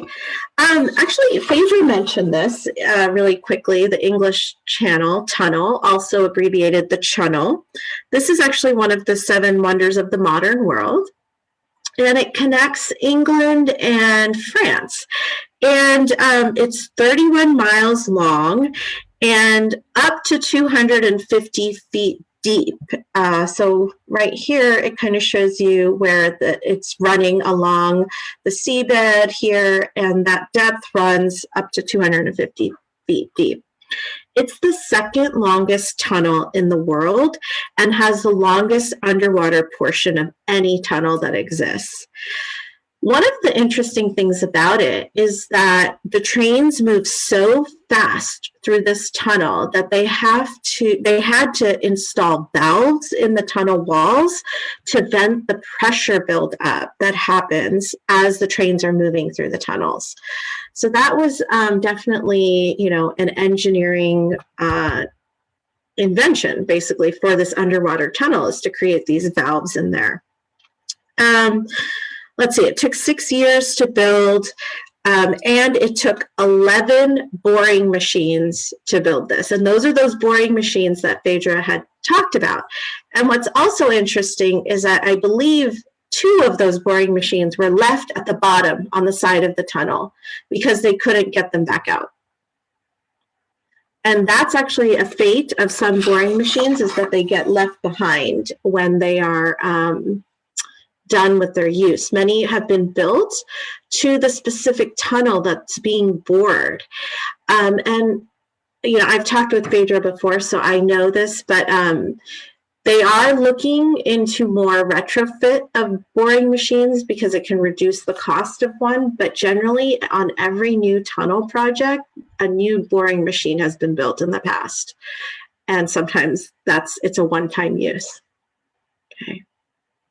All right, then we have the Burj Khalifa building, and this was built in Dubai in the United Arab Emirates just more recently in 2010. And its claim to fame is it's actually the world's tallest skyscraper. It reaches 2,717 feet into the sky. That's almost 1,000 feet higher than the One World Trade Center right here, which is on this map here. So it's giving you a relationship there of how tall this building is. And when you have something that's this tall and freestanding, there's a lot of engineering considerations you have to put into it. And one of those for this particular area of the world is high winds. And so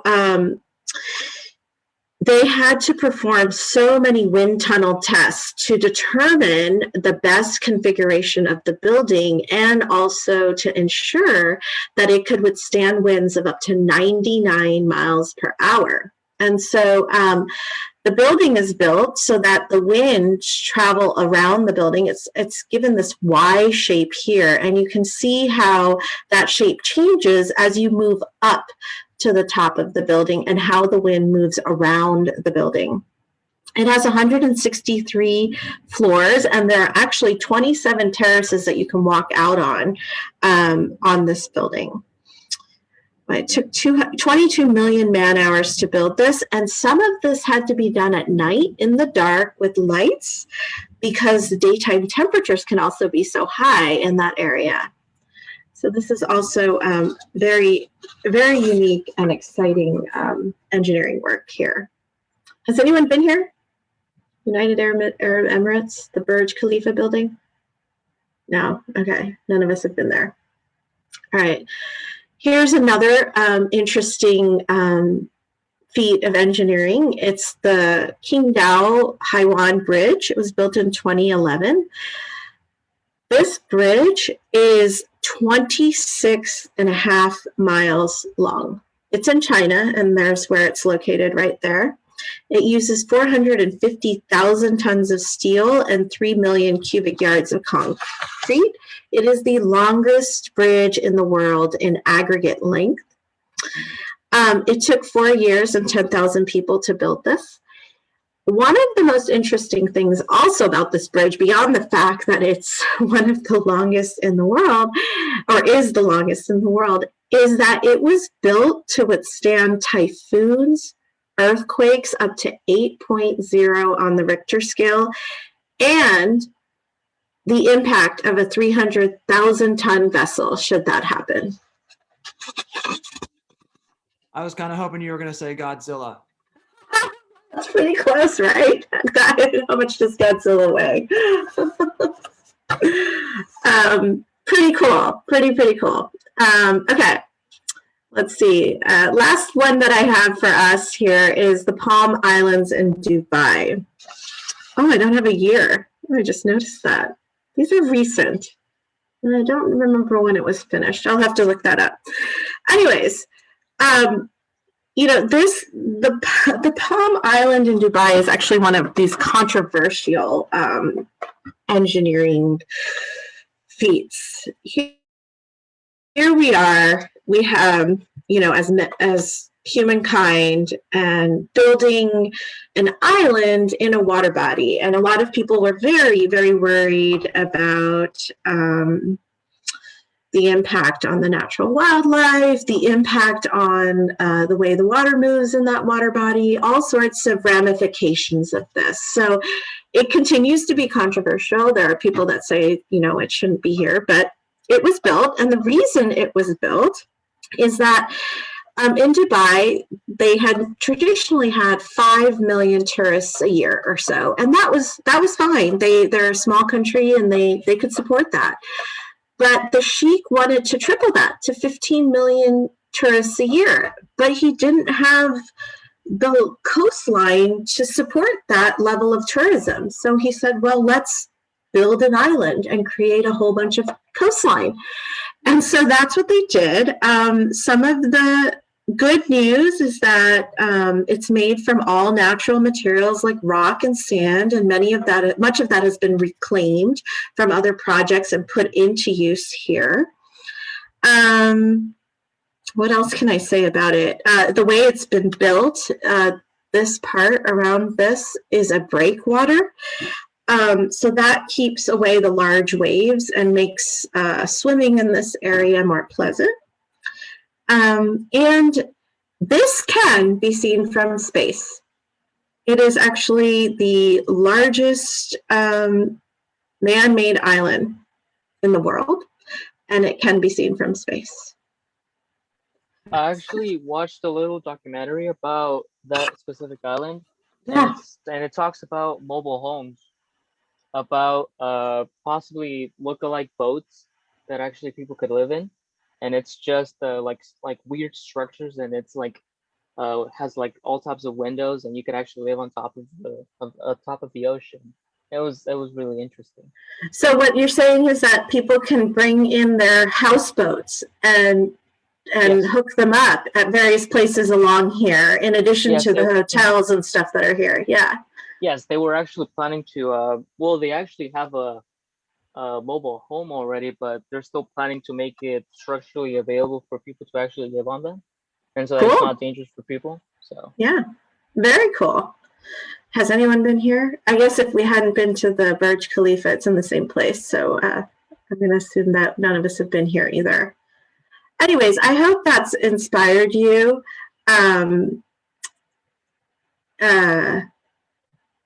Oh, I'm sorry, I'm reading the chat. I hope I've inspired you about just all the wonderful things that civil engineers have been involved with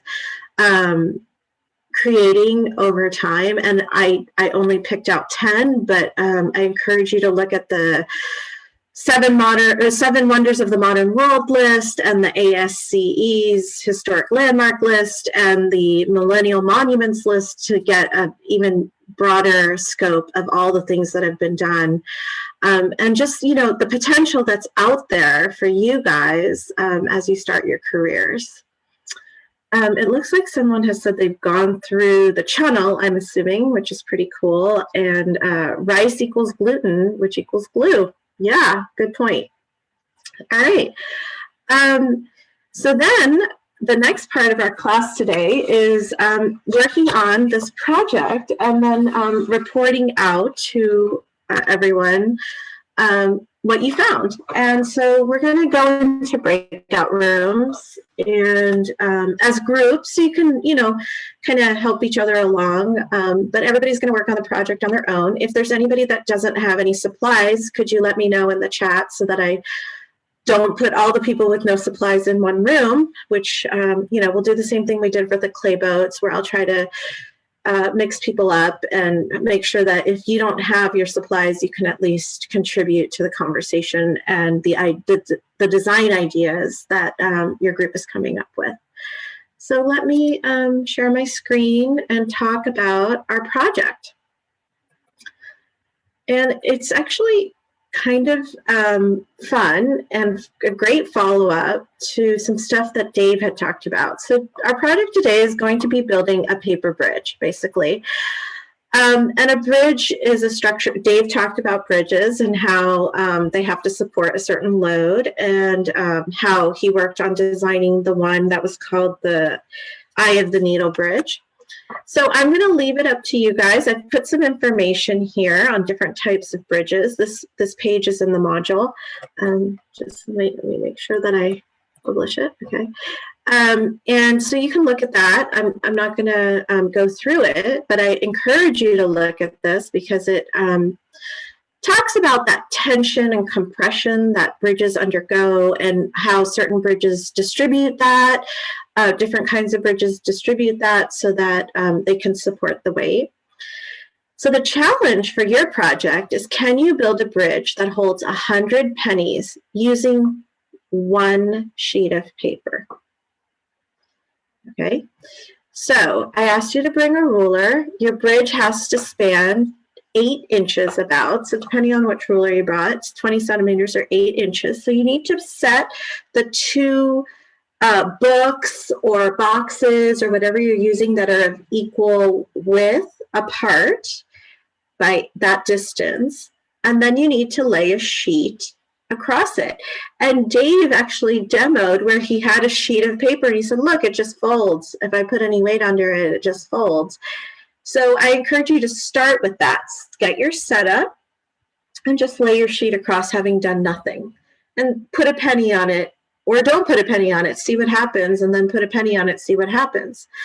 And then think to yourself, what can I do to make this hold 100 pennies? And the pennies need to be loose, not in rolls, because that is a very different distribution of weight. So just keep that in mind. What else was I going to say? Oh, and the pennies cannot be on the sides where the paper is on your supports. Nothing is holding your paper onto the books or blocks or boxes. So all the pennies have to be in that space in between the books. Any questions?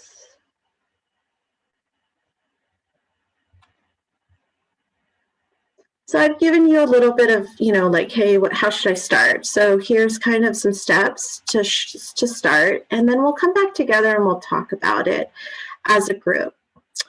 Okay. So while you guys are thinking about whether there are any questions, I'm going to create our breakout rooms for you all. And it looks like we'll have 8 breakout rooms, which gives us 7 rooms of 3 and 1 room of 4, I believe. Let me think again. Yeah, I think, or something, 6 rooms of 3. It's only 18. Maybe I need to do another one. I'll do 9. I'll do 9. No, I'll do 8. I think 8. And then if you find yourself alone, come back and we'll put you in another room. Or if you find, yeah, that's probably it. Oh, okay. So I actually only have, okay. So I only have 25 because somebody is double up. Okay. I think this will work. We'll see. Okay, so I'm going to create these, and let's check our time here. It's 1:13. So let's take about 20 minutes to work on this. Maybe 25, we'll see. And then we'll come back together and talk about it. Any questions before we move into our rooms?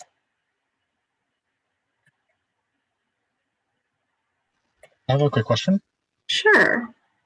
Well, we're gonna need to set it up so that we can show our little bridge through our cameras, because that might impact where we set up. I mean, the class would really enjoy seeing your bridge, what you come up with. So if it's possible, that would be great. If not, you will have to post it to the discussion board so you can take a photo and post that later, and you can just talk about what you have. So yeah, definitely consider that as part of it. I would love to see what you guys come up with. And I'd love to see you, Dave, said some things that I think are really pertinent to this project actually today. So I'd love to see you kind of take into account what he talked about. Other questions? All right. I have a question. You may have already answered it, but when we're putting the pennies on the paper, is there not supposed to be something on top of the ends of the paper that are on the books? There's not supposed to be anything there. Nope. And there's nothing under the paper. So there's just a gap between the paper and the space. Nothing there. Okay. Between the paper and the space. So you the basically, ground. Okay. Continue. Go ahead, Luis. So basically, the paper that you're using, you're able to malleable. You're supposed to move it around, and you can like fold it or anything, right? Yes, you may do anything able to to cut this, anything you want. Okay. Anything Okay, you perfect. want. All right. Thank you. Cool. And if you have questions, come get me. Or I think you can do this something in the breakout room that says ask for help, and I go to the breakout room, and I'll be happy to do that. The books, do they have to be standing like straight up? Or can they be laying on their side? Is it more just about It's just how about far creating a apart space between your paper and the table. So I would just have the book as if you're going to read it, but not open. Okay. Does that make sense? Yeah. So flat, flat and just 8 inches apart, 2 books, 8 inches apart. Okay, thank you. You're welcome. All right, we're going to open all the rooms and I'll give you some time to work on it and we'll come back and we'll talk about it. Okay?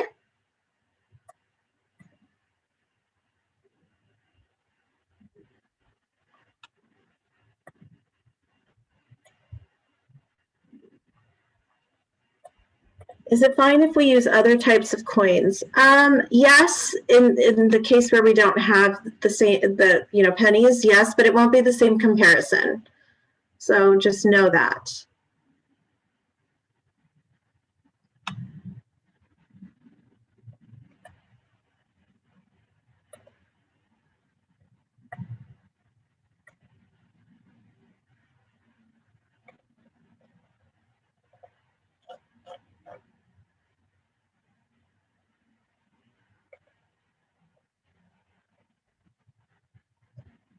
100 pennies equals 44 quarters, yes, but the weight distribution is very different there. The weight may be equivalent, but not the same distribution.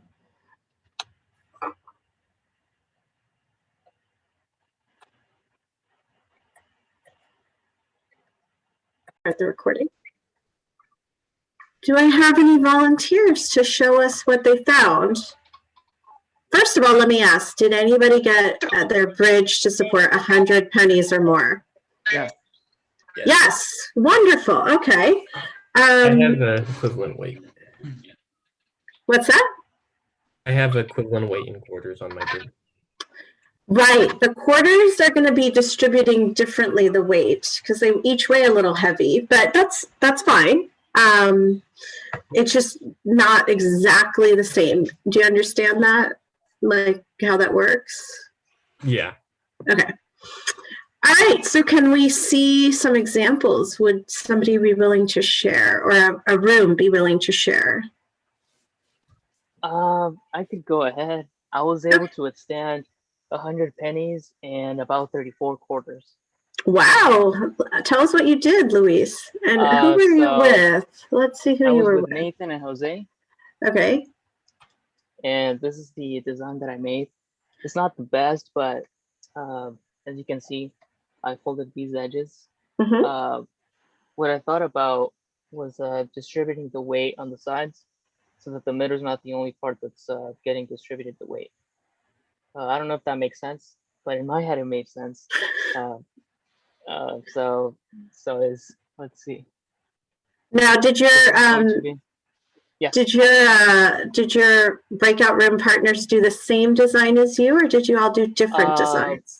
I did a different design than him, where I took I took Luis's design and I flipped it upside down. Oh, okay. So, Luis, are you going to put pennies on yours and show us what you did too? Yeah, just give me a sec. No, go ahead. You can add them. Uh-oh, what happened? I just saw, was it Nathan's or Jose's bridge just collapsed? That's the little technical difficulties. Wait, just give me a sec. Let's see. Okay, let's let Luis go ahead and put pennies on his. I'm just gonna drop them all because I mean that's basically what I did last time. So I'm just gonna drop them in. Because I mean there's no general way of distributing. Oh, I see what you mean by drop. It's not from a height. Yeah. Okay.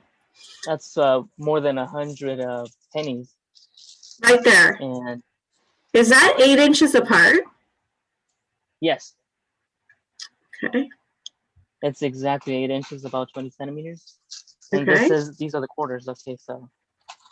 So why do you think this design worked? There we go. It's basically a channel, and we should have added just one at a time towards the end so that we knew exactly when failure happened. That's perfect. Why do you think this design worked? What happened?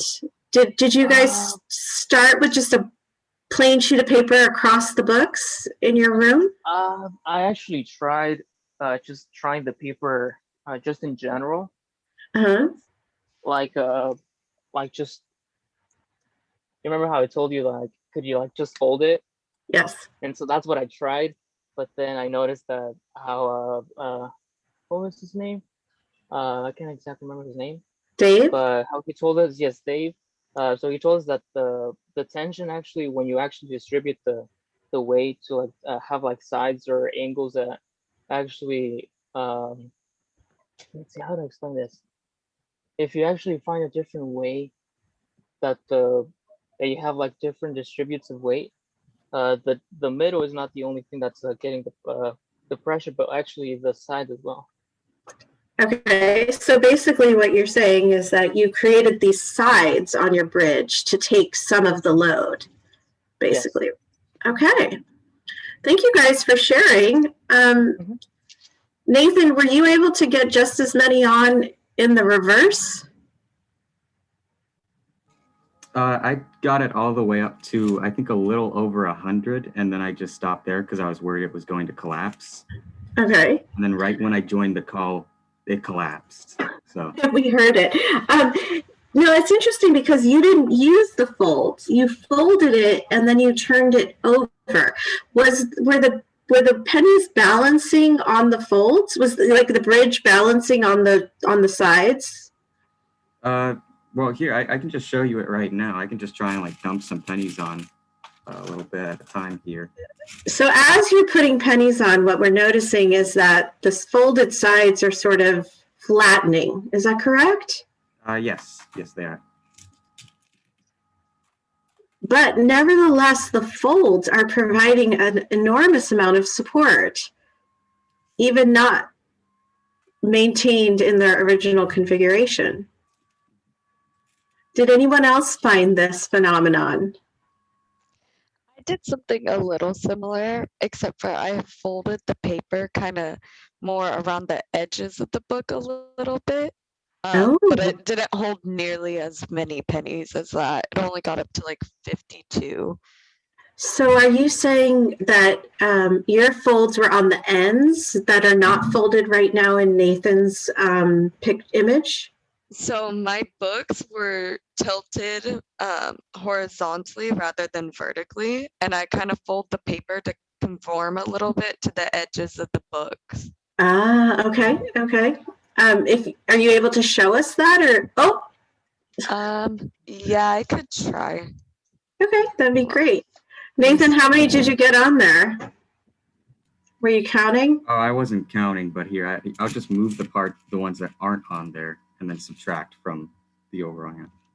Okay, and then was this the bridge you used before? Because did anybody find that once they used their bridge, it couldn't be used again? Sorry, it's kind of hard. Yeah, it's a similar experiment. Yep. Yeah. That's what I found is that once it actually folds, you notice that you can't bring it back. So that's very well, but it's very interesting because you used a fold to strengthen it, and then when it was creased by the load, that actually eliminated its potential to hold pennies again. So where those folds are impacts its strength. All right, we were seeing yours, Ken's, and then the image went away because I was in speaker view, I guess. There we go. So where are your books? Oh, okay. Where are your books? I don't see them.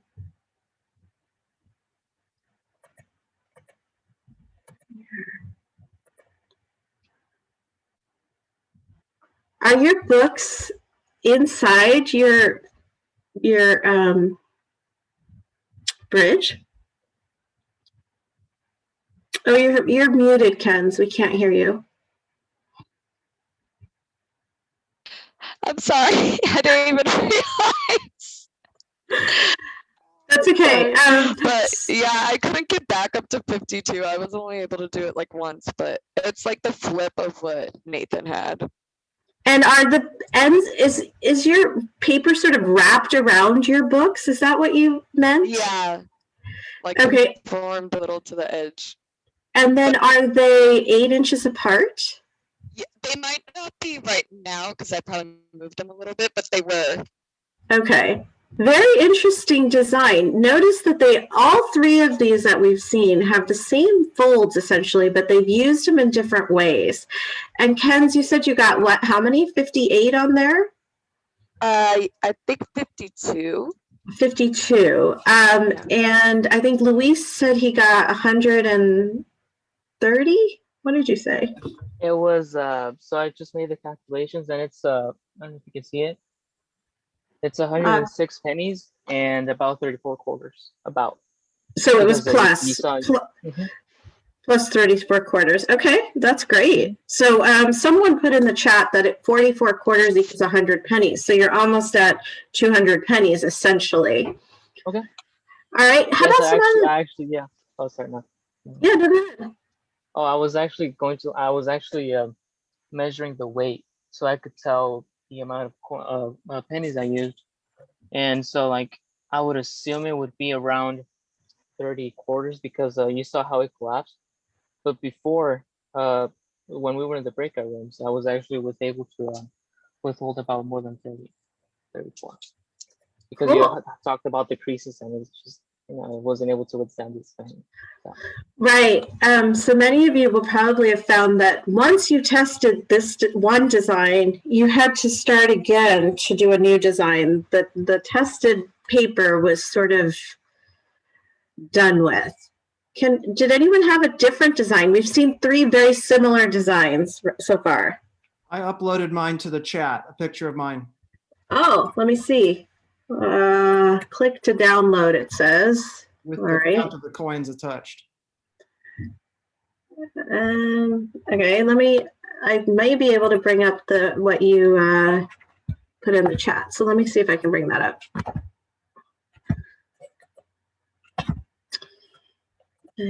Where did I put this? Put it on the desktop. Paper bridge.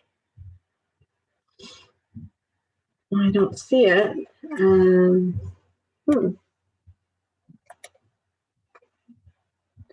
if it's in nope, it's not in downloads. Let's go back to the chat. Let's try again. Oh, click to open. All right. And I'll share my screen so everyone can see this. Do you want to talk to us about what you did here?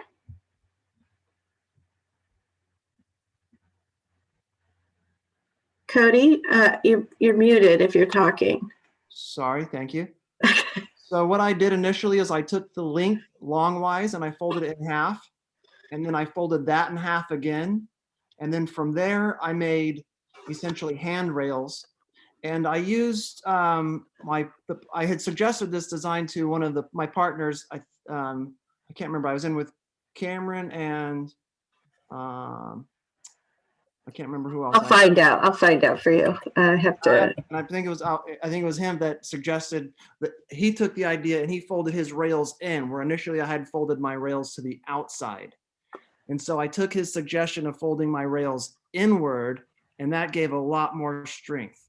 Isn't that fascinating? Well, it held together more. It didn't have the expansion capability, right. I think. You're right. When I folded it to the outside, it eventually on the inside, it created a crease, or rather on the outside of the railing, it started pushing, where when I folded it to the inside, it didn't have so much pressure to the outside. Right. So and now, go ahead. Go ahead. So I have a question about how it's structured. So I'm noticing a pattern is that a lot of people are actually folding the paper to make it of the width, or maybe the width. They're using the long side. Yeah. So it's making it. So they're making the width of the paper shorter. Does that have anything to do with how bridges are able to be built, or would it really wouldn't matter?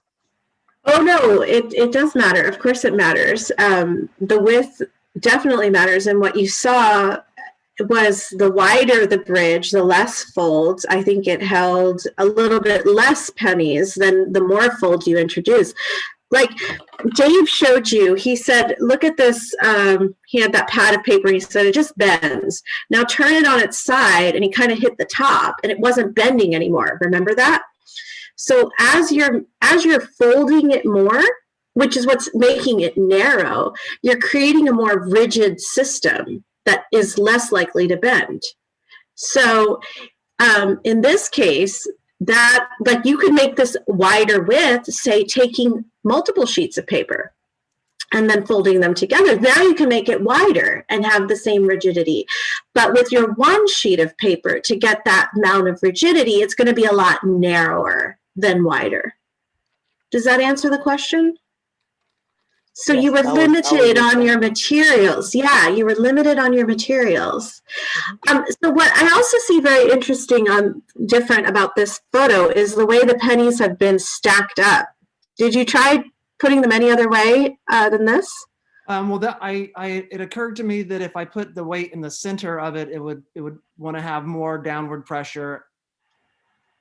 Yes. It was sort of intuitive to me that the more pressure in the more weight in the center would collapse it more faster. So I tried to distribute it actually fanning out to the ends. Okay. Okay. Good. Very, very interesting. But we're still only looking at very similarly shaped bridges. Does anyone have a different shape for their bridge? I did something different. Oh, would you mind sharing? I can't really share with the pennies on there because it's not structurally sound anymore, but Okay. it held 108 pennies, and I did an accordion like this. Yeah, and what shape has he introduced by doing an accordion? A triangle. Right. Oh, Aiden has also shared a triangle. And what do we know about triangles? They're the strongest shape known to man. They are one of the strongest shapes known to us, which is why you have many truss bridges. You know the truss bridges I'm talking about? They utilize triangles to distribute the weight more evenly. Like for trains, you see a lot of truss bridges for trains. Right. So I think it was Luis C. who held that up. Yes. And you said you got more than 100 pennies on there. And note, how did you put those pennies on there? If you had so many triangles, were they all in the center, or how did you distribute them? So the issue with the accordion was that it was sliding to the side. So the pennies were stacked something like this. Okay. I don't know if you can see that. Yeah. And they were just in rows, all standing on their side. And so the issue with that was that the more weight I added, the more that this was opening, and it was making it weaker and weaker as it opened more. And eventually, as you guys were mentioning a few seconds ago, it was that the whole center bent. And once it bent, it just wasn't holding the same amount that it used to. Now, could anyone look at Luis's design and think of a way that he could incorporate what he already has with his triangles and make it even stronger than what he had? Can you hold it up for us? Yeah. And this is what you did, right? It was the one sheet of paper and how many folded 10 times together? I folded it so there was 16 sides, so half and half and half, and then another one. Okay, so 8. I think 8 triangles across. And I also similar design. Who's that? I can't see. Crystal. Yeah, sorry, it's me. Okay, Chris. And you had a similar design. Tell us about it. Yeah, I was gonna say I have a similar design, but I heard that if the folds are all facing up, then it's stronger than the folds that face down. Right, because the folds facing down are the ones that are expanding, right? Mm-hmm. They're pulling apart. So did you get 100 and what was it, Louise, 6? The integrity of mine got compromised at the end. I got nearly 80, but yeah. That's great. Louise, did anyone else have a suggestion for Luis on how he could make it stronger? Do you have another sheet of paper handy? Yeah. Me? Yeah. Yes. I'm actually doing a second one because after looking at that one, I feel like I could maybe do something better than that, but it's still very experimental. And well, what I'd like you to, I'm not going to tell you, but what I'd like you to think about is that we saw the difference between Kenz's and Cody's, and to incorporate that difference into your triangle design. And Aiden, I'd like to come back to yours because it was different too. Can you share that one with us? Yeah, so mine, I just, thought like triangles are strong, so I just folded it into a triangle. Yep. And then how did you get the pennies in there? I basically, hold on. I've got 44 quarters. I would put them on the lip like that, and then just kind of push them in with this. Oh, with the ruler. Yeah. Okay, so none of them are on the edge. They're all in the center. Yeah, they're you can see it's kind of like bulging right there where they're kind of like pushing through. Piling up. Mm-hmm. I did that. How do you think you could have gotten more quarters in there? Or other quarters? I mean, I could probably smush some more in there, but it'd be kind of tricky. I think what if instead of flat, you put them in standing up? Well, that would probably work too. I wonder if you want to try that. Empty out your tube. He's made a tunnel, everyone. Empty out your tunnel and try pushing them in standing up and see what happens. I'll try that. Okay, cool. Does anyone else have a different design that they used? Well, I have this one. It's kind of like. Ooh, it incorporates both, Angel. Yeah. Yeah. So then put it on top. So I got 100 pennies and 50 quarters on top of it, and I don't know how much that would equal, but this is how I did it. And then because it just fell, like I was doing it right now, but everything fell. So I got to 100 pennies, and 50 quarters. Wow. And then so what it did was that it kind of like, as I was putting it in more, eventually the layout ended up like this, where it would fold in like that as the weight pushed down the middle of the weight, and so it ended up like that. Which is fine. So that's what it's supposed to do, right? Yeah. So let's take a look at this design a little bit more. He's got two triangles on the sides. Does everyone see that? So he's incorporated the triangular aspect of it. He also reinforced the side that sits on the books, right? Have you folded it over a little bit on each end there? Yeah. Before you folded it? Yeah. Yeah. And what do you think? Why did you think to do that? Well, I first started folding the sides like from the beginning, just because of how when I put just to put the plain piece of paper on top of the books, I already saw that it was already going to fall in anyways just by itself, because I saw how the edge was already lifting up. So then I decided to kind of fold in the sides because when you add onto it, it kind of like how they said earlier about how when you add it into kind of creates more of like a weight, not so much it adds weight, but it does. That's exactly what you've done. You've weighted the sides by doing that. Fantastic. Thank you for sharing. That's a really great design. We're in our last few minutes here. Is there anyone else that wants to share what they have? I just want to show my design too. It's very similar to what Anton had, where I didn't use triangles, but I don't know if you can see where it's kind of like folded Z's on the edge. So it gave structure to the sides. And much like I was talking about, like it would form like a half cylinder, and it would hold the pennies in the middle. But for me, it kept holding them in a very undistributed way. So either one side would tip out or too much weight in the middle, and then it would just kind of fold in on itself. Made a second one where there was like the triangles in the middle. I was in the same group as Luis, so I kind of had his accordion shape as well, but I used less folds, so it was a wider section. And what I did is similar to what I have here in this third iteration, where the pennies are lined up against the walls and they're kind of interlocking. So you know how like at the bottom of a circle, and then you put like another circle, what they call them. But if you put like one circle and then another circle slightly adjacent, they kind of fit better. So I use that to kind of lock the pennies into place and kind of frame them against the wall, and then just keep stacking them. And they do still fall off the edges, but with these like little feet on the side, it kind of kept it from squishing out as much. And the crease in the middle, especially if it was a very, very sharp crease, would help keep it from bending inwards too much.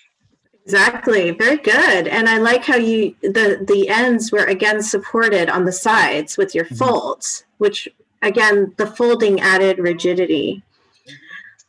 Great work. I'm going to give all of you an opportunity to share because there is a discussion board post for this week I'm just pulling it up right now, if I can find it. Let me see here. Where is it? Oh, here it is. Okay, I'm going to share it. I'd like to see what you all did for your project. And so at the bottom here, I have for you to complete your discussion board post to say, what did you do? I like how some of you use the word iteration, and then you tried multiple things. So it's like, how did you make your bridge stronger? How many pennies did the best bridge support? And how did the shape affect the bridge's strength? Now, one thing that nobody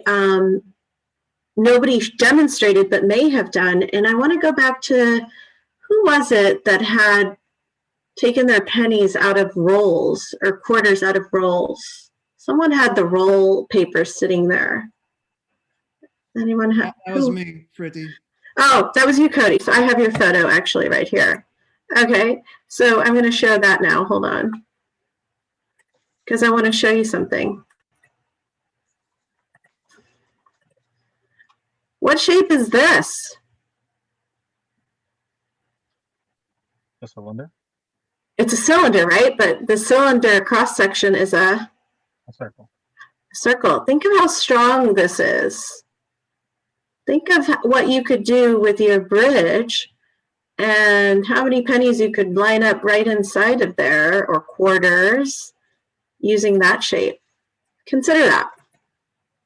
Another very strong shape. And we know that from our tunnels, right? So going back to the discussion board post, it says to post a photo of your final bridge, one or more of them, any of them, and answer these questions here, which we've discussed, so you should have the answers too. Part one of this is where I want you to talk about yourself and how civil engineering touches you personally in your day. Okay, 5 ways. So I've given you an example. I live near the Caldecott Tunnel, actually, which was funny. She used that as an example today. So I drive through the Caldecott Tunnel about once a week, and that is a geotechnical engineering product that I use. So that's an example. I've given the subdiscipline, which is geotechnical, and how it influences me personally in my day, or my week, or whatever, a time frame. So I'd like you all to think about it in a personal sense, in a very personal sense, and list 5 ways that civil engineering touches your lives every day, and give the specialty of it as well. Any questions on that?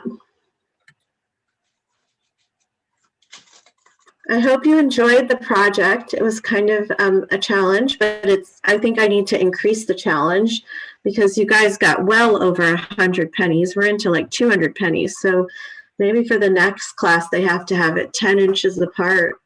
I don't know. We'll have to see how I feel about that. Or maybe I'll start with 9. But you guys did great work. Any last thoughts?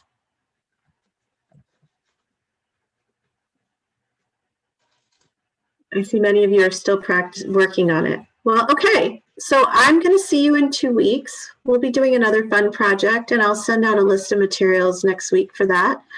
Next week, you'll be with Joanne. She's going to talk about chemical and materials engineering, and I think she's got a couple projects in mind, as well as some speakers as well. So have a great week, and see you in 2 weeks. Thank you, Preeti. Thank you. Great to see you all. Thank you. Yep.